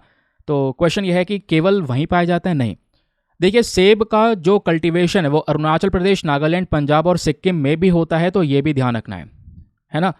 अब सेब को ग्रो करने के लिए आपको एक बढ़िया टेम्परेचर चाहिए होता है, क्योंकि ठंड में ज़्यादा बढ़िया ग्रो होता है, तो लगभग 21 से 24 डिग्री सेल्सियस चाहिए होता है इसके एक्टिव ग्रोथ पीरियड के लिए। इस वजह से जो पहाड़ी इलाके हैं, हिमालयन रीजन है, वो काफ़ी सूटेबल माने जाते हैं एप्पल को ग्रो करने के लिए। समझ गए। फिर बात आती है बारिश की, तो लगभग 1000 से लेकर 1250 mm तक ये बारिश चाहिए होती है, ताकि ये हमारा एप्पल के जो पेड़ हैं वो अच्छी तरीके से ग्रो हो सकें। मिट्टी की बात होती है तो लोमी सॉइल्स यहाँ पर चाहिए होती हैं, उस मिट्टी में बढ़िया तरीके से ये पेड़ जो है एप्पल का वो ग्रो हो सकता है। ठीक है, बाकी एक और न्यूज़ आर्टिकल है, ये भी आज के हमारे द हिंदू अखबार में पेज नंबर 1 पर ही है, जीएस पेपर नंबर 2 पॉलिटी के साथ में आप इसको लिंक कर पाएंगे। कल आपको पता होगा हमने डिस्कस किया था पॉलीग्राफ के बारे में, पता है ना? नहीं पता है तो कल वाला वीडियो यार ओपन करो, कल का वीडियो इंपॉर्टेंट है। तो मैंने इस वजह से यहाँ पे लिख दिया नया अपडेट, तो कल वाले आर्टिकल में अपडेट हो गया है। कल ये बात हो रही थी पॉलीग्राफ टेस्ट शुरू हो चुका है कोलकाता के अंदर, जितने भी यहाँ पर ये पूरा कांड हुआ है उसमें जो लोग शामिल थे उनका पॉलीग्राफ टेस्ट करवाया गया। अब सीबीआई कह रहा है पॉलीग्राफ टेस्ट कंप्लीट हो गया है, इस वजह से ये चर्चाओं में है। तो मैं अब आज पढ़ाऊंगा नहीं, क्योंकि कल ही पढ़ाया है, ये कल ही वाली स्लाइड्स मैंने लगा दी हैं। तो प्लीज़ आप जाइए, कल वाला वीडियो ओपन कीजिए और पॉलीग्राफ टेस्ट के बारे में हर एक चीज़ समझिए जो मैंने आपको कल समझाई है। अब नाउ आते हैं फाइनली यहाँ पे हम अपने एडिटोरियल डिस्कशन पे। आज हमारे पास में, जैसे स्टार्टिंग में ही बता चुका हूँ मैं, हमारे पास में 3 रेलिवेंट एडिटोरियल्स हैं जिसको बहुत डिटेल से डिस्कस करेंगे। मेंस के क्वेश्चन भी मैं आपको दूंगा, तो अच्छे से चीज़ों को सुनिएगा। सबसे पहला जो हमारा एडिटोरियल है पेज नंबर 9 पर है, लिख दिया मैंने फर्स्ट एडिटोरियल, देन उसके बाद में सेकंड ये वाला है, फिर उसके बाद में यहाँ पर हमारा थर्ड भी है, आगे है, वो मैं आपको बताऊँगा प्रॉपर नोट्स क्रिएट करके। तो राइटर हैं वो है राजेश रंजन साहब, एक लॉयर रिसर्चर हैं। तो इनका कहना यह है कि जो पर्सन विद डिसेबिलिटीज़ हैं, है ना, किसी प्रॉब्लम की वजह से उनकी बॉडी के कुछ पार्ट सही से काम नहीं कर पा रहे हैं, तो जितने पर्सन विद डिसेबिलिटीज़ हैं उनके अंदर इन्वेस्टमेंट करना, उनके लिए इन्वेस्टमेंट करना ज़रूरी है, स्पेशली एजुकेशन सेक्टर में, जहां आज उनके साथ में डिस्क्रिमिनेशन हो रहा है, वो यहाँ पे राइटर का कहना है। चलिए एक एक करके समझाता हूँ। तो दोस्तों यहाँ पे राइटर एक मूवी का जिक्र भी करते हैं। सबसे पहले यहाँ पर ये बोलते हैं कि हाल ही में एक हिंदी मूवी आई है श्रीकांत। जिसमें राजकुमार राव हैं, उन्होंने एक स्टोरी समझाई और एक इंडस्ट्रियलिस्ट की स्टोरी बताई, उनकी जर्नी बताई और कैसे यहाँ पर वो व्यक्ति विजुअल इम्पेयरमेंट के चैलेंज को, यानी कि उस व्यक्ति को दिखाई नहीं पड़ता है सही से, बट उस चैलेंज से कैसे लड़ता है। तो वो चीज़ें यहाँ पर आपको देखने को मिलेंगी। तो कहने का मतलब यहाँ पर यह है कि करंट समय पर कई सारे केसेस है। राइटर ये बोलते हैं कि बहुत सारे बच्चे हैं आज के समय पर जिनके पेरेंट्स, मतलब मान लो वो जो बच्चा है जब वो पैदा हुआ तो किसी प्रकार से यहाँ पर उसमें कोई डिसेबिलिटी हुई या बाद में यहाँ पर किसी डिसेबिलिटी का वो शिकार बन गया, तो उसके जो पेरेंट्स होते हैं वो ज़्यादा उस बच्चे पे खर्च करते नहीं हैं, या पेरेंट्स के रिलेटिव्स होते हैं वो भी यहाँ पर ये बोलते हैं कि उस बच्चे पे ज़्यादा पैसा खर्च करना, उस पर जो इन्वेस्टमेंट करना है वो सही नहीं होगा, वो वर्दी नहीं है, उतना इन्वेस्टमेंट करने के लायक नहीं है। ऐसा यहाँ पे राइटर ने बोला। अब ये बोलते हैं कि इस वजह से जो पर्सन विद डिसेबिलिटीज़ है वो शुरू से ही पेरेंट्स के साथ साथ दुनिया भर के या सोसाइटी के जितने भी लोग हैं उन सब के माध्यम से वो डिस्क्रिमिनेशन फेस करता है। जितने पर्सन विद डिसेबिलिटी हैं एजुकेशन में, एम्प्लॉयमेंट में, मोस्ट इंपॉर्टेंटली यहाँ पर ये डिस्क्रिमिनेशन ही फेस कर रहे हैं। सबसे ज़्यादा जो हमारी एजुकेशन संस्थान है वहाँ पे कोई अच्छा इंफ्रास्ट्रक्चर नहीं है। आप हर चीज़ पे ध्यान दे रहे हैं, आप ये भी ध्यान दीजिए जो व्यक्ति पर्सन विद डिसेबिलिटी हैं उनके ऊपर भी फोकस करना होगा, लेकिन उनके लिए कोई इंफ्रास्ट्रक्चर नहीं, कोई सपोर्ट मैकेनिज्म नहीं, कोई पॉलिसी नहीं, कोई रिप्रेजेंटेशन उनको नहीं मिलता। तो ये डिस्क्रिमिनेशन नहीं तो क्या है? अगर वो बच्चा नॉर्मल होता तो वो सभी फैसिलिटीज़ ले पाता, लेकिन डिसेबिलिटी के कारण यहाँ पे उसको फैसिलिटीज़ नहीं मिल पा रही हैं। उसी वजह से अब राइटर यहाँ पर मेंशन करते हैं status of education and jobs, specially person with disabilities के कॉन्सेप्ट में। इनका कहना यह है 2023 की जो रिपोर्ट है, एक रिपोर्ट आती है निफ्टी 50 के माध्यम से। निफ्टी 50 आपको पता है दुनिया बोल रहा हूँ, देश की हमारी टॉप 50 कंपनी है, उनका रिपोर्ट आया और पता ये चला कि उन 50 कंपनी में से केवल 5 कंपनियां ही हैं, या सॉरी उन 50 कंपनी में से अगर आप देख पाएंगे, हाँ केवल 5 कंपनी हैं जिसमें 1% से भी कम लोग हैं जो उन कंपनी ने रखा है जो पर्सन विद डिसेबिलिटी के हैं। तो कहने का मतलब है इन टॉप कंपनीज में भी वो व्यक्ति जो डिसेबिलिटी से परेशान है उनको नहीं रखा गया है। अगर जो 5 कंपनी की हम बात कर रहे हैं उनमें से भी 4 पब्लिक सेक्टर कंपनीज हैं, है ना। तो यही राइटर बोलते हैं कि ऐसा डेटा कंपनी के साथ साथ हमारा national centre for promotion of employment की साइट से आया, जहाँ पे ये मेंशन किया कि लेस देन 1% यानी 1% से भी कम जो भारत के एजुकेशनल इंस्टीट्यूशंस हैं वो डिसेबल फ्रेंडली हैं। यानी कहने का मतलब है डिसेबल व्यक्तियों के लिए कोई भी चीज़ वहाँ पे नहीं है। अगर किसी के लिए थोड़ी बहुत फैसिलिटी है भी तो 1 से भी कम परसेंट किसी इंस्टीट्यूट में होगी, अदरवाइज नहीं है। 40% से भी कम जो स्कूल बिल्डिंग है उनमें कोई रैम्प्स वगैरह नहीं है, तो वहाँ पे बच्चा शुरू से ही पढ़ाई नहीं कर पाता। 17% से कम अगर आप देख पाएंगे तो उनके लिए कोई रेस्ट रूम नहीं है। प्लस एक सार्थक एजुकेशनल ट्रस्ट की रिपोर्ट आती है, उस रिपोर्ट के अंदर ये भी बोला जा रहा है कि जो यहाँ पर ये जो व्यक्ति है भाई उसके पास भी तो राइट है ना पढ़ने का। बहुत सारा यहाँ पर हक जो नॉर्मल व्यक्ति को मिल रहा है सबको मिल रहा है ना। लेकिन हो क्या रहा है, गवर्नमेंट जॉब्स के अंदर में इनको रिजर्वेशन मिलता है right of person with disabilities act 2006 के माध्यम से। नॉन गवर्नमेंट जॉब्स में रिजर्वेशन मिलता है, लेकिन जो चीज़ है रिजर्वेशन अब इनको देना चाहिए वहाँ पे आप इंप्लीमेंट ही नहीं कर रहे हो, उसको लागू ही नहीं कर रहे हो। उनके लिए कोई इंफ्रास्ट्रक्चर आपने रखा नहीं है, आप उनको कहीं पे पार्टिसिपेट नहीं कर पा रहे हो, सोसाइटी कोई वैल्यू नहीं कर रही है। तो ये दिक्कत है, ये डिस्क्रिमिनेशन नहीं तो क्या है। तो शुरू हमने एजुकेशन सिस्टम से करना होगा, क्योंकि वो व्यक्ति जो है वो एजुकेट होगा सही से, यहाँ पर उसको सपोर्ट मिलेगा, जानकारी मिलेगी, पढ़ेगा, तो अपने आप ही यहाँ पर कुछ बनेगा तो रिस्पेक्ट बनेगी। क्योंकि करंट समय पर जो डिस्क्रिमिनेशन है वो खतरनाक है, क्योंकि इंडिया के एजुकेशन सिस्टम को ज़रूरत है एक अच्छे नियम की, जहाँ पे पर्सन विद डिसेबिलिटी वाले व्यक्तियों को प्रमोट किया जा सके, और ऐसा दुनिया भर में हो रहा है। राइटर ने बड़े बड़े एग्जाम्पल यहाँ पर दिए हैं, यूएस के एग्जाम्पल दिए हैं और भी कई सारी कंट्रीज़ के एग्जाम्पल दिए हैं इस पर्टिकुलर पैरा में। ये मेंशन ये करते हैं कि अगर आप हार्वर्ड यूनिवर्सिटी को देखो यूएस के अंदर में, उनके पास में डिसेबिलिटी, पर्सन विद डिसेबिलिटी के लिए स्पेशल फैसिलिटी है। स्टैनफोर्ड यूनिवर्सिटी है यूएस के अंदर में, यहाँ पर भी बहुत ही मजबूत मैकेनिज्म है पर्सन विद डिसेबिलिटीज़ के लिए। तो हम क्यों पीछे रह गए? हमारे पास में भी कुछ इंडियन यूनिवर्सिटीज़ हैं।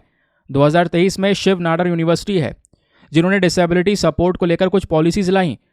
तो केवल एक ही इंस्टीट्यूट क्यों काम करे, सब क्यों नहीं कर रहे इसके ऊपर में? स्टूडेंट के ऊपर में जो डिसेबल है उसकी पर्सनल नीड्स को देखते हुए आप उसको एडमिशन क्यों नहीं दे रहे? उन सब के लिए प्रॉपर इंफ्रास्ट्रक्चर आपके स्कूल में, इंस्टीट्यूट्स में होना चाहिए, वो क्यों नहीं है? वो यहाँ पर इन्होंने बोला हमें इंश्योर करना होगा कि ये भी एजुकेटेड रहें, इनको यहाँ पर इन सब चीज़ों की फैसिलिटीज़ प्रोवाइड करवाई जाएं, क्योंकि ज़रूरी है। नहीं तो फिर ये डिस्क्रिमिनेशन की कैटेगरी में ही हैंडल किया जाएगा या टैकल किया जाएगा। और कई सारी कंट्रीज़ कर रही हैं, इन सब चीज़ों से लड़ रही हैं, नए नए मैकेनिज्म, नई नई पॉलिसीज़ लेकर आई हैं।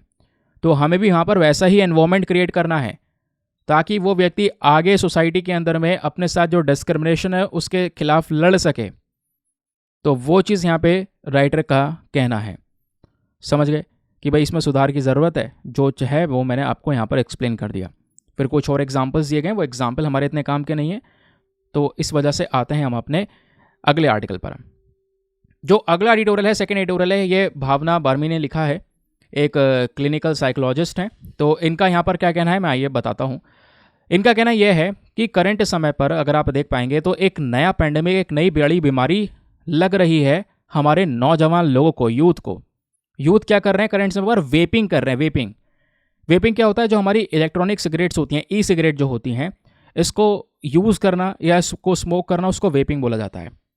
तो इनका ये कहना है कि एक रिपोर्ट है उसका centre for disease control and prevention की 2023 की रिपोर्ट, उसमें पता चला जो यूथ है, नौजवान लोग हैं, स्कूल जाने वाले बच्चे हैं, वो इसके चपेट में आ रहे हैं, एडिक्ट हो रहे हैं। और वैसे ही केस यहाँ पर यूएस से नज़र आया, वैसे ही केस कई सारी और फॉरेन कंट्री से नज़र आ रहा है। तो चिल्ड्रंस, जो बच्चे हैं स्पेशली, वो यहाँ पे इसको ट्राई करते हैं शुरू में कूल बनने के लिए कि हाँ ई सिगरेट है यार, है ना, उसको थोड़ा ट्राई कर लेते हैं, क्या है, नॉर्मली तो है। तो ऐसा यहाँ पे उन्होंने ट्राई किया क्योंकि मार्केटिंग ऐसी हो रही है।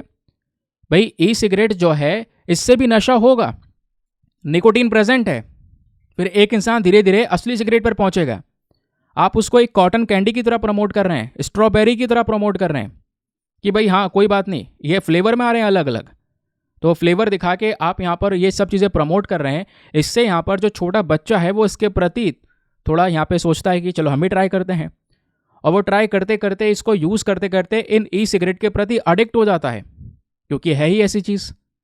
फिर एडिशनली यहाँ पर होगा क्या, ये एडिक्ट होने के बाद में उसके मेंटल हेल्थ इश्यूज शुरू हो जाएंगे। थोड़ा परेशान होगा तो सोचेगा यार अब ये तो मैं यूज़ कर ही रहा हूँ, अब क्यों ना रियल यूज़ करूँ, है ना। तो बेसिकली यहाँ पर ऐसे ही वो स्मोकिंग की शुरुआत कर रहा है। तो राइटर का कहना यह है कि हमें कुछ हेल्दी ऑल्टरनेटिव प्रमोट करने चाहिए। आप ऐसी चीज़ प्रमोट करो, उससे अच्छा हेल्दी ऑल्टरनेटिव प्रमोट करोगे तो ज़्यादा बेटर रहेगा, है ना। अब दोस्तों यहाँ पे ये देखिए, जैसे ई सिगरेट की बात करते हैं तो रिपोर्ट ये बोलती है जो ई सिगरेट है, ये स्मोकर्स पहले क्या यूज़ करते हैं, जैसे मान लो कोई सिगरेट वगैरह पी रहा है तो सिगरेट छोड़ने के लिए लोग यहाँ पर इसका ई सिगरेट का यूज़ कर रहे हैं। रिपोर्ट ने बोला भाई ऐसा कुछ नहीं होता है, इसको छोड़ने के लिए नहीं, ये नशा और भयंकर हो जाएगा। अब क्वेश्चन यह है ई सिगरेट होती क्या है, पहले ये बेसिक चीज़ आपको बता देता हूँ। हम कभी कभी ई सिग या वेप्स या ई हुक्का के नाम से भी जानते हैं, या वेप पेन भी बोलते हैं, या इनको इलेक्ट्रॉनिक निकोटिन डिलीवरी सिस्टम भी बोलते हैं। तो निकोटिन इनमें भी प्रेजेंट है जो एक व्यक्ति को एडिक्ट बना देगा। कुछ ई सिगरेट जो होती हैं वो रेगुलर सिगरेट की तरह दिखाई देती हैं, सिगार पाइप की तरह। कुछ में यूएसबी, फ्लैश ड्राइव, पेन, ये सब चीज़ें सिस्टम लाए जाते हैं। ऐसा यहाँ पर ई सिगरेट आपको नजर आएगा, समझ गए। तो इसको इस्तेमाल करना वेपिंग कहलाता है। अब इसका जो कॉस्ट है 3,000 से लेकर 30,000 रुपये तक है इंडिया के अंदर में। इसमें एक लिक्विड भरा हुआ होता है, जैसे यहाँ पर आप देख पा रहे होंगे, और ये लिक्विड को बार बार रिफ़िल करवाना होता है। यही लिक्विड है जिसका यूज़ होकर यहाँ पर लोग इसको इनहेल करते हैं और फिर उसमें से स्मोक या जो धुआं होता है उसको छोड़ते हैं। ये बहुत ही डेंजर हो सकता है, स्पेशली छोटे बच्चे के लिए, उसके ब्रेन डेवलपमेंट के लिए, प्रेग्नेंट वेमेन के लिए ये डेंजर है, पॉइजन है, आप ये मान लेना। और प्रेग्नेंट वेमेन अगर इसका यूज़ करती है तो यहाँ पर जो उसके वॉम्ब में डेवलप हो रहा बेबी है दोस्तों, उसके ऊपर एक बड़ा इम्पैक्ट पड़ सकता है। तो ये जो वेपिंग है इसके रिजल्ट भयानक हैं, लेकिन फिर भी इसको फ्लेवर के तौर पर बच्चों के लिए इस तरीके से यहाँ पे प्रमोशन किया जा रहा है, वो चीज़ यहाँ पे बहुत गलत है। क्योंकि ई सिगरेट के हार्मफुल इफ़ेक्ट्स हैं, ये हमारे नौजवानों के लिए, यंग एडल्ट्स के लिए, प्रेग्नेंट वेमेन के लिए बिल्कुल भी सेफ़ नहीं है। स्पेशली वो सभी लोग जो तंबाकू वगैरह का यूज़ नहीं करते हैं। ऐसे हैं स्कूल जाने वाले बच्चे दिखाई पड़ रहे हैं, ऐसा खिलौने के तौर पर इस्तेमाल कर रहे हैं, जो कि नहीं होना चाहिए। साल 2016 के अंदर में यूएस सर्जन जनरल हैं, इन्होंने ये बोला कि जो ई सिगरेट का यूज़ है स्पेशली नौजवान बच्चों के अंदर में, यूथ के अंदर में, ये हमारे लिए एक चिंता का विषय है। और इसमें निकोटीन प्रेजेंट होता है जिससे एक व्यक्ति को एडिक्शन होगा, और वो एडिक्शन के तौर पर इसका बार बार उपयोग करेगा। फिर जब लत लग जाएगी तो उसका ब्रेन तब तक बुरी तरह से इम्पैक्ट हो चुका होगा। इवन 2018 की एक स्टडी है, उसने ये तक पाया कि अगर हम ई सिगरेट का डेली इस्तेमाल करते हैं तो इससे 79% चांसेस है कि हार्ट अटैक हो जाएगा एक इंसान को, या दूसरी और गंभीर प्रॉब्लम्स हो सकती हैं। ये बाहर की रिपोर्ट्स हो गई। इंडिया की बात करें तो Indian council of medical research का क्या कहना है जरूर दोस्तों ये जानिए। आईसीएमआर का एक वाइट पेपर रिलीज हुआ, उस पर इन्होंने ये बोला कि जो ई सिगरेट हैं, जो बैटरी वगैरह से चल रही हैं, इसमें एक वोल्टेज यूज़ किया जाता है, निकोटीन वाला लिक्विड यूज़ किया गया है। भाई खतरनाक है ये। इसमें जो लिक्विड आप यूज़ कर रहे हैं उसमें टॉक्सिक केमिकल्स प्रेजेंट होते हैं, और जो मेटल्स यहाँ पे यूज़ किया गया है वो भी एक इंसान के लिए खतरनाक है। इस मेटल की वजह से हेल्थ इफेक्ट्स हो सकते हैं, lung cancer plus heart lung brain से संबंधित डिजीज हो सकती हैं। और मान लो कोई आपने प्रोडक्ट खरीदा वो डिफेक्टिव हुआ, तो उसमें कोई खराबी हुई, तो क्योंकि बैटरी से चलता है ये सब, तो ई सिगरेट में खराबी थी, उसके चक्कर में उसमें आग लग गई, किसका नुकसान होगा? आपका। कई बार ये विस्फोट हो जाते हैं, आँख खराब हो सकती है, फेस पे कुछ और इम्पैक्ट पड़ सकता है। तो इस चक्कर में दोस्तों यहाँ पे बोला जा रहा है इसका यूज़ प्रॉपर तरीके से बैन होना चाहिए। अब जैसे मैंने बोला ई सिगरेट के अंदर में एक लिक्विड प्रेजेंट होता है। अब वो लिक्विड ऐसा नहीं है कि मतलब हार्मफुल नहीं है, हार्मफुल है लेकिन कम हार्मफुल है, क्योंकि इसमें भी निकोटीन है, और निकोटीन आपके इसमें भी होता है, तंबाकू वगैरह में भी, उसी का नशा ही कर रहे हैं लोग। लेकिन ज़्यादा हार्मफुल हो जाता है ई सिगरेट तब इसमें हैवी मेटल्स प्रेजेंट होता है, निकल टिन या लेड जैसी चीज़ें प्रेजेंट है, कैंसर कॉजिंग केमिकल्स होते हैं, वोलेटाइल ऑर्गेनिक कंपाउंड्स होते हैं।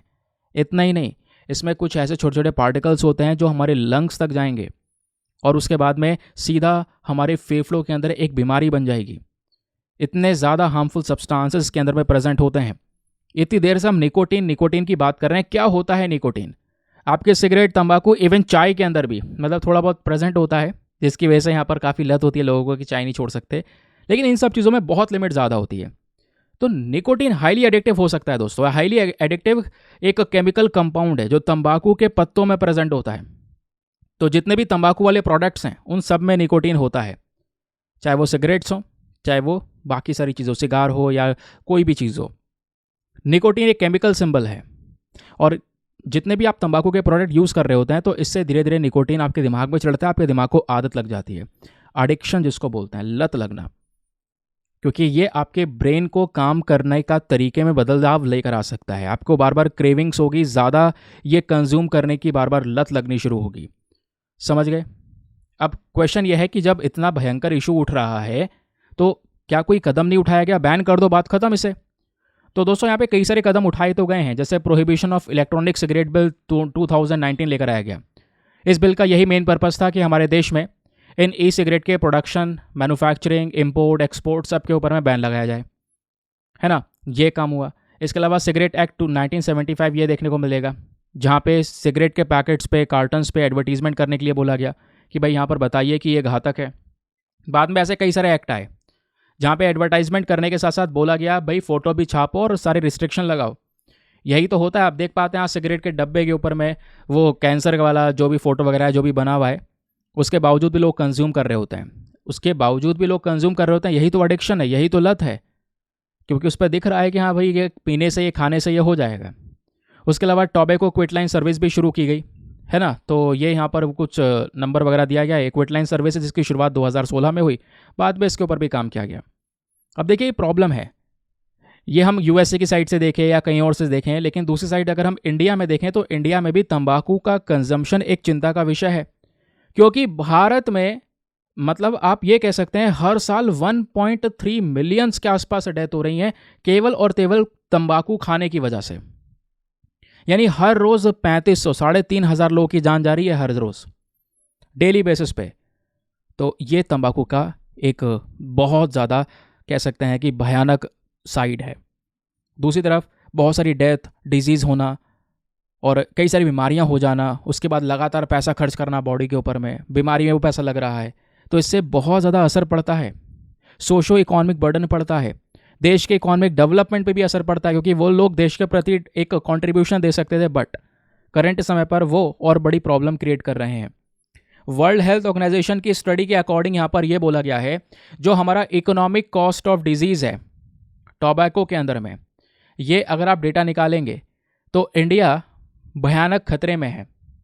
इंडिया को बहुत बड़ा लॉस हो रहा है इस तंबाकू की वजह से, हो रही लोगों की मृत्यु की वजह से। तो सीधा यहाँ पर ऑब्वियसली बात है वो लोग जो इकॉनमी के प्रति कंट्रीब्यूट कर सकते थे, बट करंट समय पर वही आज के समय पर एक प्रॉब्लम बने हुए हैं। तो वो चीज़ यहाँ पर बताई गई। ठीक है, इसको ध्यान रखेंगे। चलिए दोस्तों आगे आते हैं अपने नेक्स्ट आर्टिकल की तरफ। अगला आर्टिकल बहुत ही ज़्यादा इंपॉर्टेंट है क्योंकि आज का मेंस का क्वेश्चन जो है हम लोगों ने इसी आर्टिकल के बेसिस पे लिया हुआ है।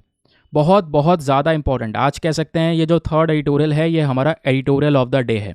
ये नहीं पढ़ा तो न्यूज़पेपर में कुछ इंपॉर्टेंट नहीं पढ़ा। देखो हुआ यह है, अभी रिसेंटली मलयालम जो फिल्म इंडस्ट्री है, यानी कि केरला के अंदर में जो फिल्म इंडस्ट्री है, एक्टर एक्ट्रेस, फिल्म प्रोड्यूस करने वाले प्रोड्यूसर्स या जितने भी लोग हैं सब इस इंडस्ट्री में शामिल होंगे, सिंपल सी बात है। तो मलयालम फिल्म इंडस्ट्री को लेकर रिसेंट एक रिपोर्ट आती है, हेमा कमेटी रिपोर्ट। मैं आपको बता दूंगा, आप शॉक हो जाओगे हेमा कमेटी रिपोर्ट ने क्या क्या बताया कि क्या हो रहा है केरला की फिल्म इंडस्ट्री के अंदर में। इस मलयालम फिल्म इंडस्ट्री में जो एक्ट्रेस हैं उन पर क्या क्या बीत रही है करंट समय पर। इस रिपोर्ट के बाद में कई सारी एक्ट्रेस ने सामने आके बताया भी है कि हाँ ये हो रहा है।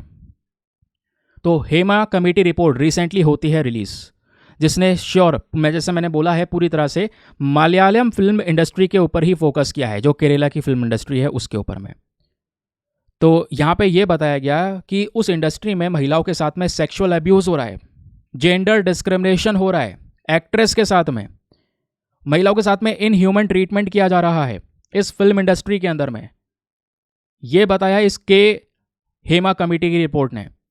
क्योंकि यहाँ पर ये जो के हेमा है कौन है, केरला के हाई कोर्ट में ये जज रह चुके रिटायर्ड जस्टिस के हेमा है, इनके बेसिस पे रिपोर्ट आई है।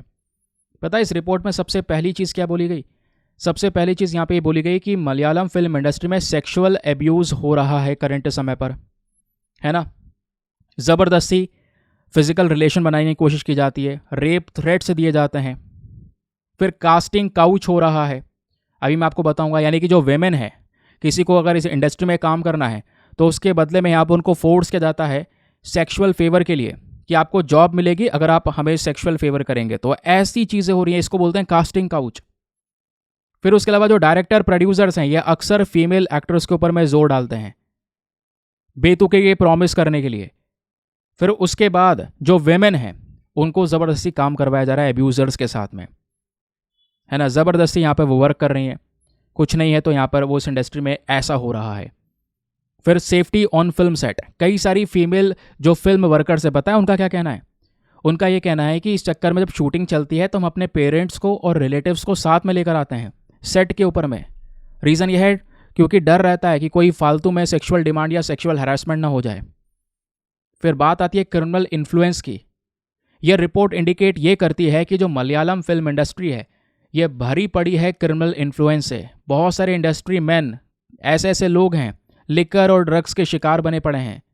वो कभी भी यहाँ पर ऐसे नशे करने के बाद में जो फीमेल आर्टिस्ट होती हैं, एक्ट्रेस होती हैं, उनके होटल के रूम में पहुँच जाते हैं, डोर खटखटाने लगते हैं, तो उनके लिए एक बड़ी प्रॉब्लम यहाँ पर क्रिएट हो जाती है। ये कई सारी यहाँ पर फीमेल एक्ट्रेस ने यहाँ पर मेंशन किया है, इसको क्लेम भी किया है इस रिपोर्ट के बाद में।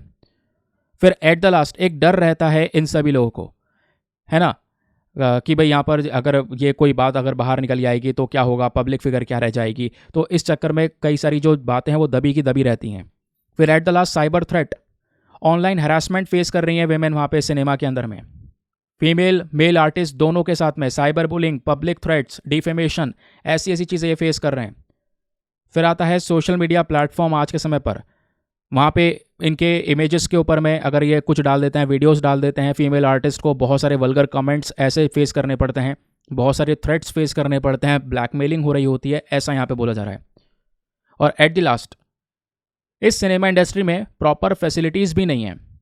कहने का मतलब है कि भाई जो फीमेल आर्टिस्ट है ना, उनसे ये बोला जाता है कि आप पानी मत पियो ज़्यादा। आप ये सुनना, ये शॉकिंग स्टेटमेंट, आप ज़्यादा पानी मत पियो। क्यों? क्योंकि अगर आप ज़्यादा पानी पियोगे तो आपको टॉयलेट जाना पड़ेगा, तो वहाँ पे टॉयलेट फैसिलिटीज़ है नहीं, तो स्पेशली आउटडोर में बाहर जाना पड़ेगा। तो ये यहाँ पे बोला गया। और सिचुएशन चलो ठीक है, अब ऐसे मैनेज कर लिया जाएगा, पानी नहीं पिया जाएगा, लेकिन सिचुएशन तब भयानक हो जाती है जब कोई फीमेल एक्ट्रेस मेंस्ट्रुएशन के समय पर होगी, पीरियड साइकिल चल रहा है, तब फीमेल आर्टिस्ट को यहाँ पे लगातार, या फिर कह सकते हैं जो सैनिटरी प्रोडक्ट्स होंगे उस चेंज करने पड़ते हैं, उनका यूज़ करना पड़ता है। तब क्या होगा, उसको डिस्पोज करना होगा, तब क्या फेस करना पड़ेगा, तब क्या होगा उनके साथ।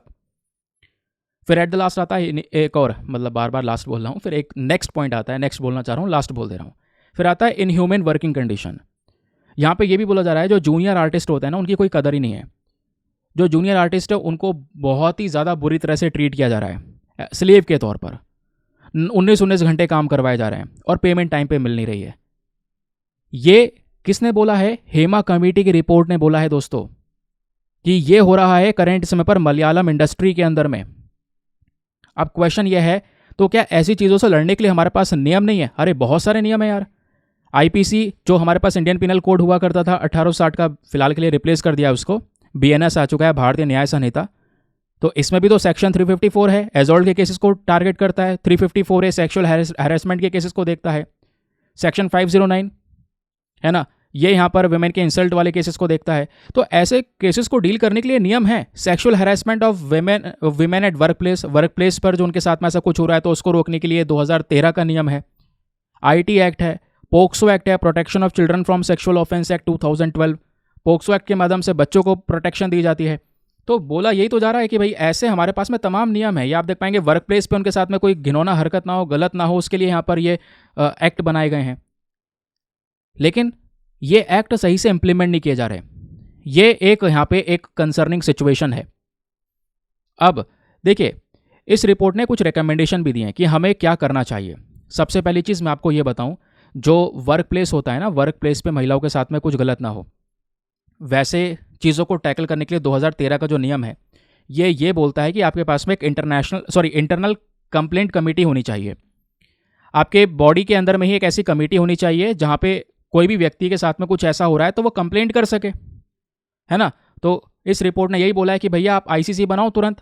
जहाँ पे भी किसी को कुछ प्रॉब्लम होगी, किसी महिला को कोई प्रॉब्लम होगी, तो वो इंटरनली कंप्लेंट तो कर सकेगी ना। और ये कमेटी कहाँ पे बनाई जाएगी? ये बनानी पड़ेगी जो यहाँ पे कह सकते हैं film employ federation of Kerala है या association of Malayalam movie artist है ना। तो ये जो बॉडीज है इनको ये कमेटी बनानी होगी। दूसरा, इंडिपेंडेंट ट्राइब्यूनल प्रपोजल। कुछ मेंबर्स जो है वो ये बोलते हैं, मतलब ये रिकमेंडेशन है कि भाई आप क्या करिए, कुछ इंडिपेंडेंट बॉडीज़ बनाइए ताकि इस प्रकार के हैरेसमेंट और डिस्क्रिमिनेशन के केसेस को हैंडल किया जा सके। फिर रिटन कॉन्ट्रैक्ट्स की बात हो रही है, आपको कुछ कॉन्ट्रैक्ट साइन करने होंगे ताकि सिनेमा के अंदर में जो भी यहाँ पर ये कैटेगरी, हर एक कैटेगरी में काम हो रहा है वहाँ पे आप कॉन्ट्रैक्ट वगैरह साइन कर सकते हैं विमेन प्रोटेक्शन के बारे में, है ना, ताकि हर एक का जो हित है उसको बचाया जा सके। जैसा भी हम लोग यहाँ पे बात कर रहे हैं विमेन प्रोटेक्शन के साथ साथ जूनियर आर्टिस्ट को ध्यान में रखा जा सकता है। अभी हम डिस्कस कर रहे थे ना, जूनियर आर्टिस्ट को 19-19 घंटे काम करवाया जा रहा है बट सैलरी नहीं मिल रही है। तो वैसे केसेस को हैंडल करने के लिए आप कॉन्ट्रैक्ट साइन कर लो तो सैलरी देंगे ना, वरना आप कोर्ट में जाओगे, देखो ये कॉन्ट्रैक्ट मैंने साइन किया है कि इतने समय पर मुझे सैलरी मिल जानी चाहिए थी, अभी मिली नहीं है, क्योंकि आपके पास में कोई डॉक्यूमेंट, कोई एविडेंस है नहीं, तो दिक्कत में फंस जाता है फिर वो जूनियर आर्टिस्ट। फिर एट द लास्ट यहाँ पे जो ट्रेनिंग मटेरियल है इसको यहाँ पर मलयालम और इंग्लिश दोनों भाषाओं में ऑनलाइन भी अवेलेबल करवाओ।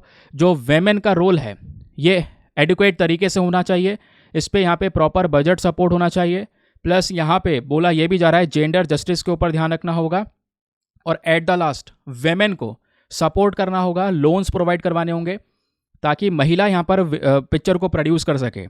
अगर ऐसा कुछ है, चीज़ों में सुधार नहीं आता है, तो वेमेन को सिंगल विंडो के माध्यम से क्या हो, लोन की फैसिलिटी प्रोवाइड करवाई जाए, ज़्यादा डॉक्यूमेंटेशन उनको फॉलो ना करना पड़े, आराम से वो लोन ले सकेंगी तो खुद से फिल्म्स को प्रोड्यूस कर सकेंगी।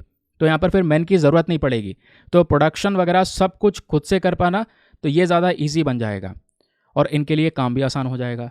जैसी प्रॉब्लम फेस कर रही है वो यहाँ पर रुक जाएंगी। ये बात यहाँ पर इनका कहना है। आई होप आपको ये अच्छे से मामला क्लियर हो चुका है कि एग्जैक्टली चल क्या रहा है। इसके जो भी मैंने आपको बताई है इसके प्रॉपर नोट्स मैं आपको टेलीग्राम पर डलवा दूंगा, तो उसको चेक कर लेना। पीडीएफ में डलवा दूंगा तो उसको भी चेक कर लेना। तो देखिए दोस्तों, आज ना एक न्यूज़ आर्टिकल भी आया है। आज के अखबार में हमारे पेज नंबर 1 पर एक आर्टिकल प्रेजेंट है, वो भी इसी पर्टिकुलर हेमा कमेटी से लिंक हुआ आर्टिकल प्रेजेंट है। बड़े बड़े नाम यहाँ पे शांत हो चुके हैं। आज ये रिपोर्ट आने के बाद में जो association of Malayalam movie artist है, ये जो पर्टिकुलर बॉडी है, इसके जनरल सेक्रेटरी ने रिज़ाइन कर दिया, एक्विट कर दिया एक्टर सिद्दीकी ने। यहाँ पे बताया जा रहा है कि वो उनको सेक्सुअल एजॉल्ट का जो एलिगेशन है उसके लगने के बाद में उन्होंने जो है रिज़ाइन कर दिया, क्विट कर दिया। और ऐसे कई सारे और भी लोग निकल कर आ रहे हैं जिन्होंने क्विट कर दिया है, रिज़ाइन कर दिया है। तो फिलहाल देखते हैं जो भी होगा, जो भी यहाँ पर इन्वेस्टिगेशन होता है, जो भी इन्फॉर्मेशन निकल कर आती है, तब समझ में आएगा क्या हो रहा है क्या नहीं हो रहा है। वैसे मिस्टर सिद्दीकी ने कंफर्म कर दिया है कि इन्होंने रिज़ाइन कर दिया है और रेजिग्नेशन लेटर सबमिट कर दिया है ना। इनके खिलाफ भी एलिगेशंस, इल्ज़ाम लगे हैं इन लोगों के ऊपर, इस वजह से फिर दूसरे यहाँ पर ये है रंजित, इनके ऊपर भी इल्ज़ाम लगे हैं इस वजह से। तो जो भी है देखा जाएगा क्या इल्ज़ाम है क्या नहीं है। और इसके लिए वहाँ की केरला की सरकार ने ऑपोजिशन पार्टी की साइड से इतना ज़्यादा प्रेशर आया कि उनको एक स्पेशल इन्वेस्टिगेशन टीम सेटअप करनी पड़ी। और आज स्पेशल इन्वेस्टिगेशन टीम जो है वो यहाँ पर तहकीकात कर रही है। सीनियर विमेन पुलिस ऑफिसर ये सब यहाँ पे इंक्वायरी करेंगे और ये सब जो एलिगेशंस लग रहे हैं, जो भी रिपोर्ट का कहना है, उसके ऊपर में प्रॉपर डिटेल्स सामने लेकर आई जाएंगी। तो जो भी डिटेल्स आएंगी वो वापस एक्सप्लेन की जाएंगी। अभी इतना यहाँ पर आपको ध्यान में रखना है, ठीक है? क्लियर हो गया? आगे आता है नवाब। इसी के साथ में करते हैं लेक्चर को समाप्त। आज हमने कोई word of the day use नहीं किया है, तो सीधा हम प्रैक्टिस क्वेश्चन पर आएंगे। तो आज का प्रैक्टिस क्वेश्चन यह है कि जो A1 और A2 मिल्क, इनके बीच का मेन फ़र्क क्या है। तो रिसेंटली अभी FSSI का डिटेल्स आई है। इन्होंने यहाँ पर बोला है इन दोनों में जो टाइप ऑफ प्रोटीन है, जो प्रोटीन पाया जाता है, उसका एक फ़र्क है। A2 मिल्क के अंदर में एक नए स्ट्रक्चर का प्रोटीन आपको देखने को मिलेगा, वो काऊ की ब्रीड्स पर डिपेंड करता है। तो प्रोटीन के प्रकार के बेसिस पर A1 और A2 मिल्क को डिफ्रेंशिएट किया जा सकता है। तो A1 और A2 जो मिल्क होता है ये डिफरेंट कैसे होता है दोस्तों? यहाँ पर जो A1 मिल्क होता है ये विदेशी काऊ का है, विदेशी गाय का। जो A2 वाला मिल्क होता है ये हमारी देसी काऊ का है, ठीक है, जो हमारे देश में यहाँ पे होती है। तो A1 और A2 मिल्क के बीच में फ़र्क है इसमें कैसीन प्रोटीन का। कैसीन प्रोटीन जो देर से डाइजेस्ट होता है और बेटर रहता है। तो बीटा कैसीन प्रोटीन जो है ना, ये मेजर प्रोटीन है जो काऊ के दूध में पाया जाता है। लेकिन इसी प्रोटीन में एक बहुत बड़ा फ़र्क है A1 और A2 मिल्क के बीच में। इनके बीच में काफ़ी वेरिएशन नज़र आया, ये बोला गया है। जो A1 बीटा केसिन है ना, इसके अंदर में एक हिस्टिडाइन अमीनो एसिड है, जबकि A2 बीटा के अंदर में पैरोलिन है, ऐसा यहाँ पे बोला जा रहा है। तो इनके जो प्रोटीन कंटेंट है उस प्रोटीन में थोड़ा सा डिफ्रेंसिएशन है। तो ये बात ध्यान रखिएगा दोस्तों, एग्जाम में क्वेश्चन बन सकता है कि बताइए A2 और A1 मिल्क के बीच में डिफरेंस क्या है। तो वो टाइप ऑफ प्रोटीन का इनके बीच का डिफरेंस है। चलिए इसके साथ में करते हैं लेक्चर को समाप्त और मिलते हैं आपसे अगले वीडियो में। आज के लिए bye bye, have a nice day, thank you and जय हिंद।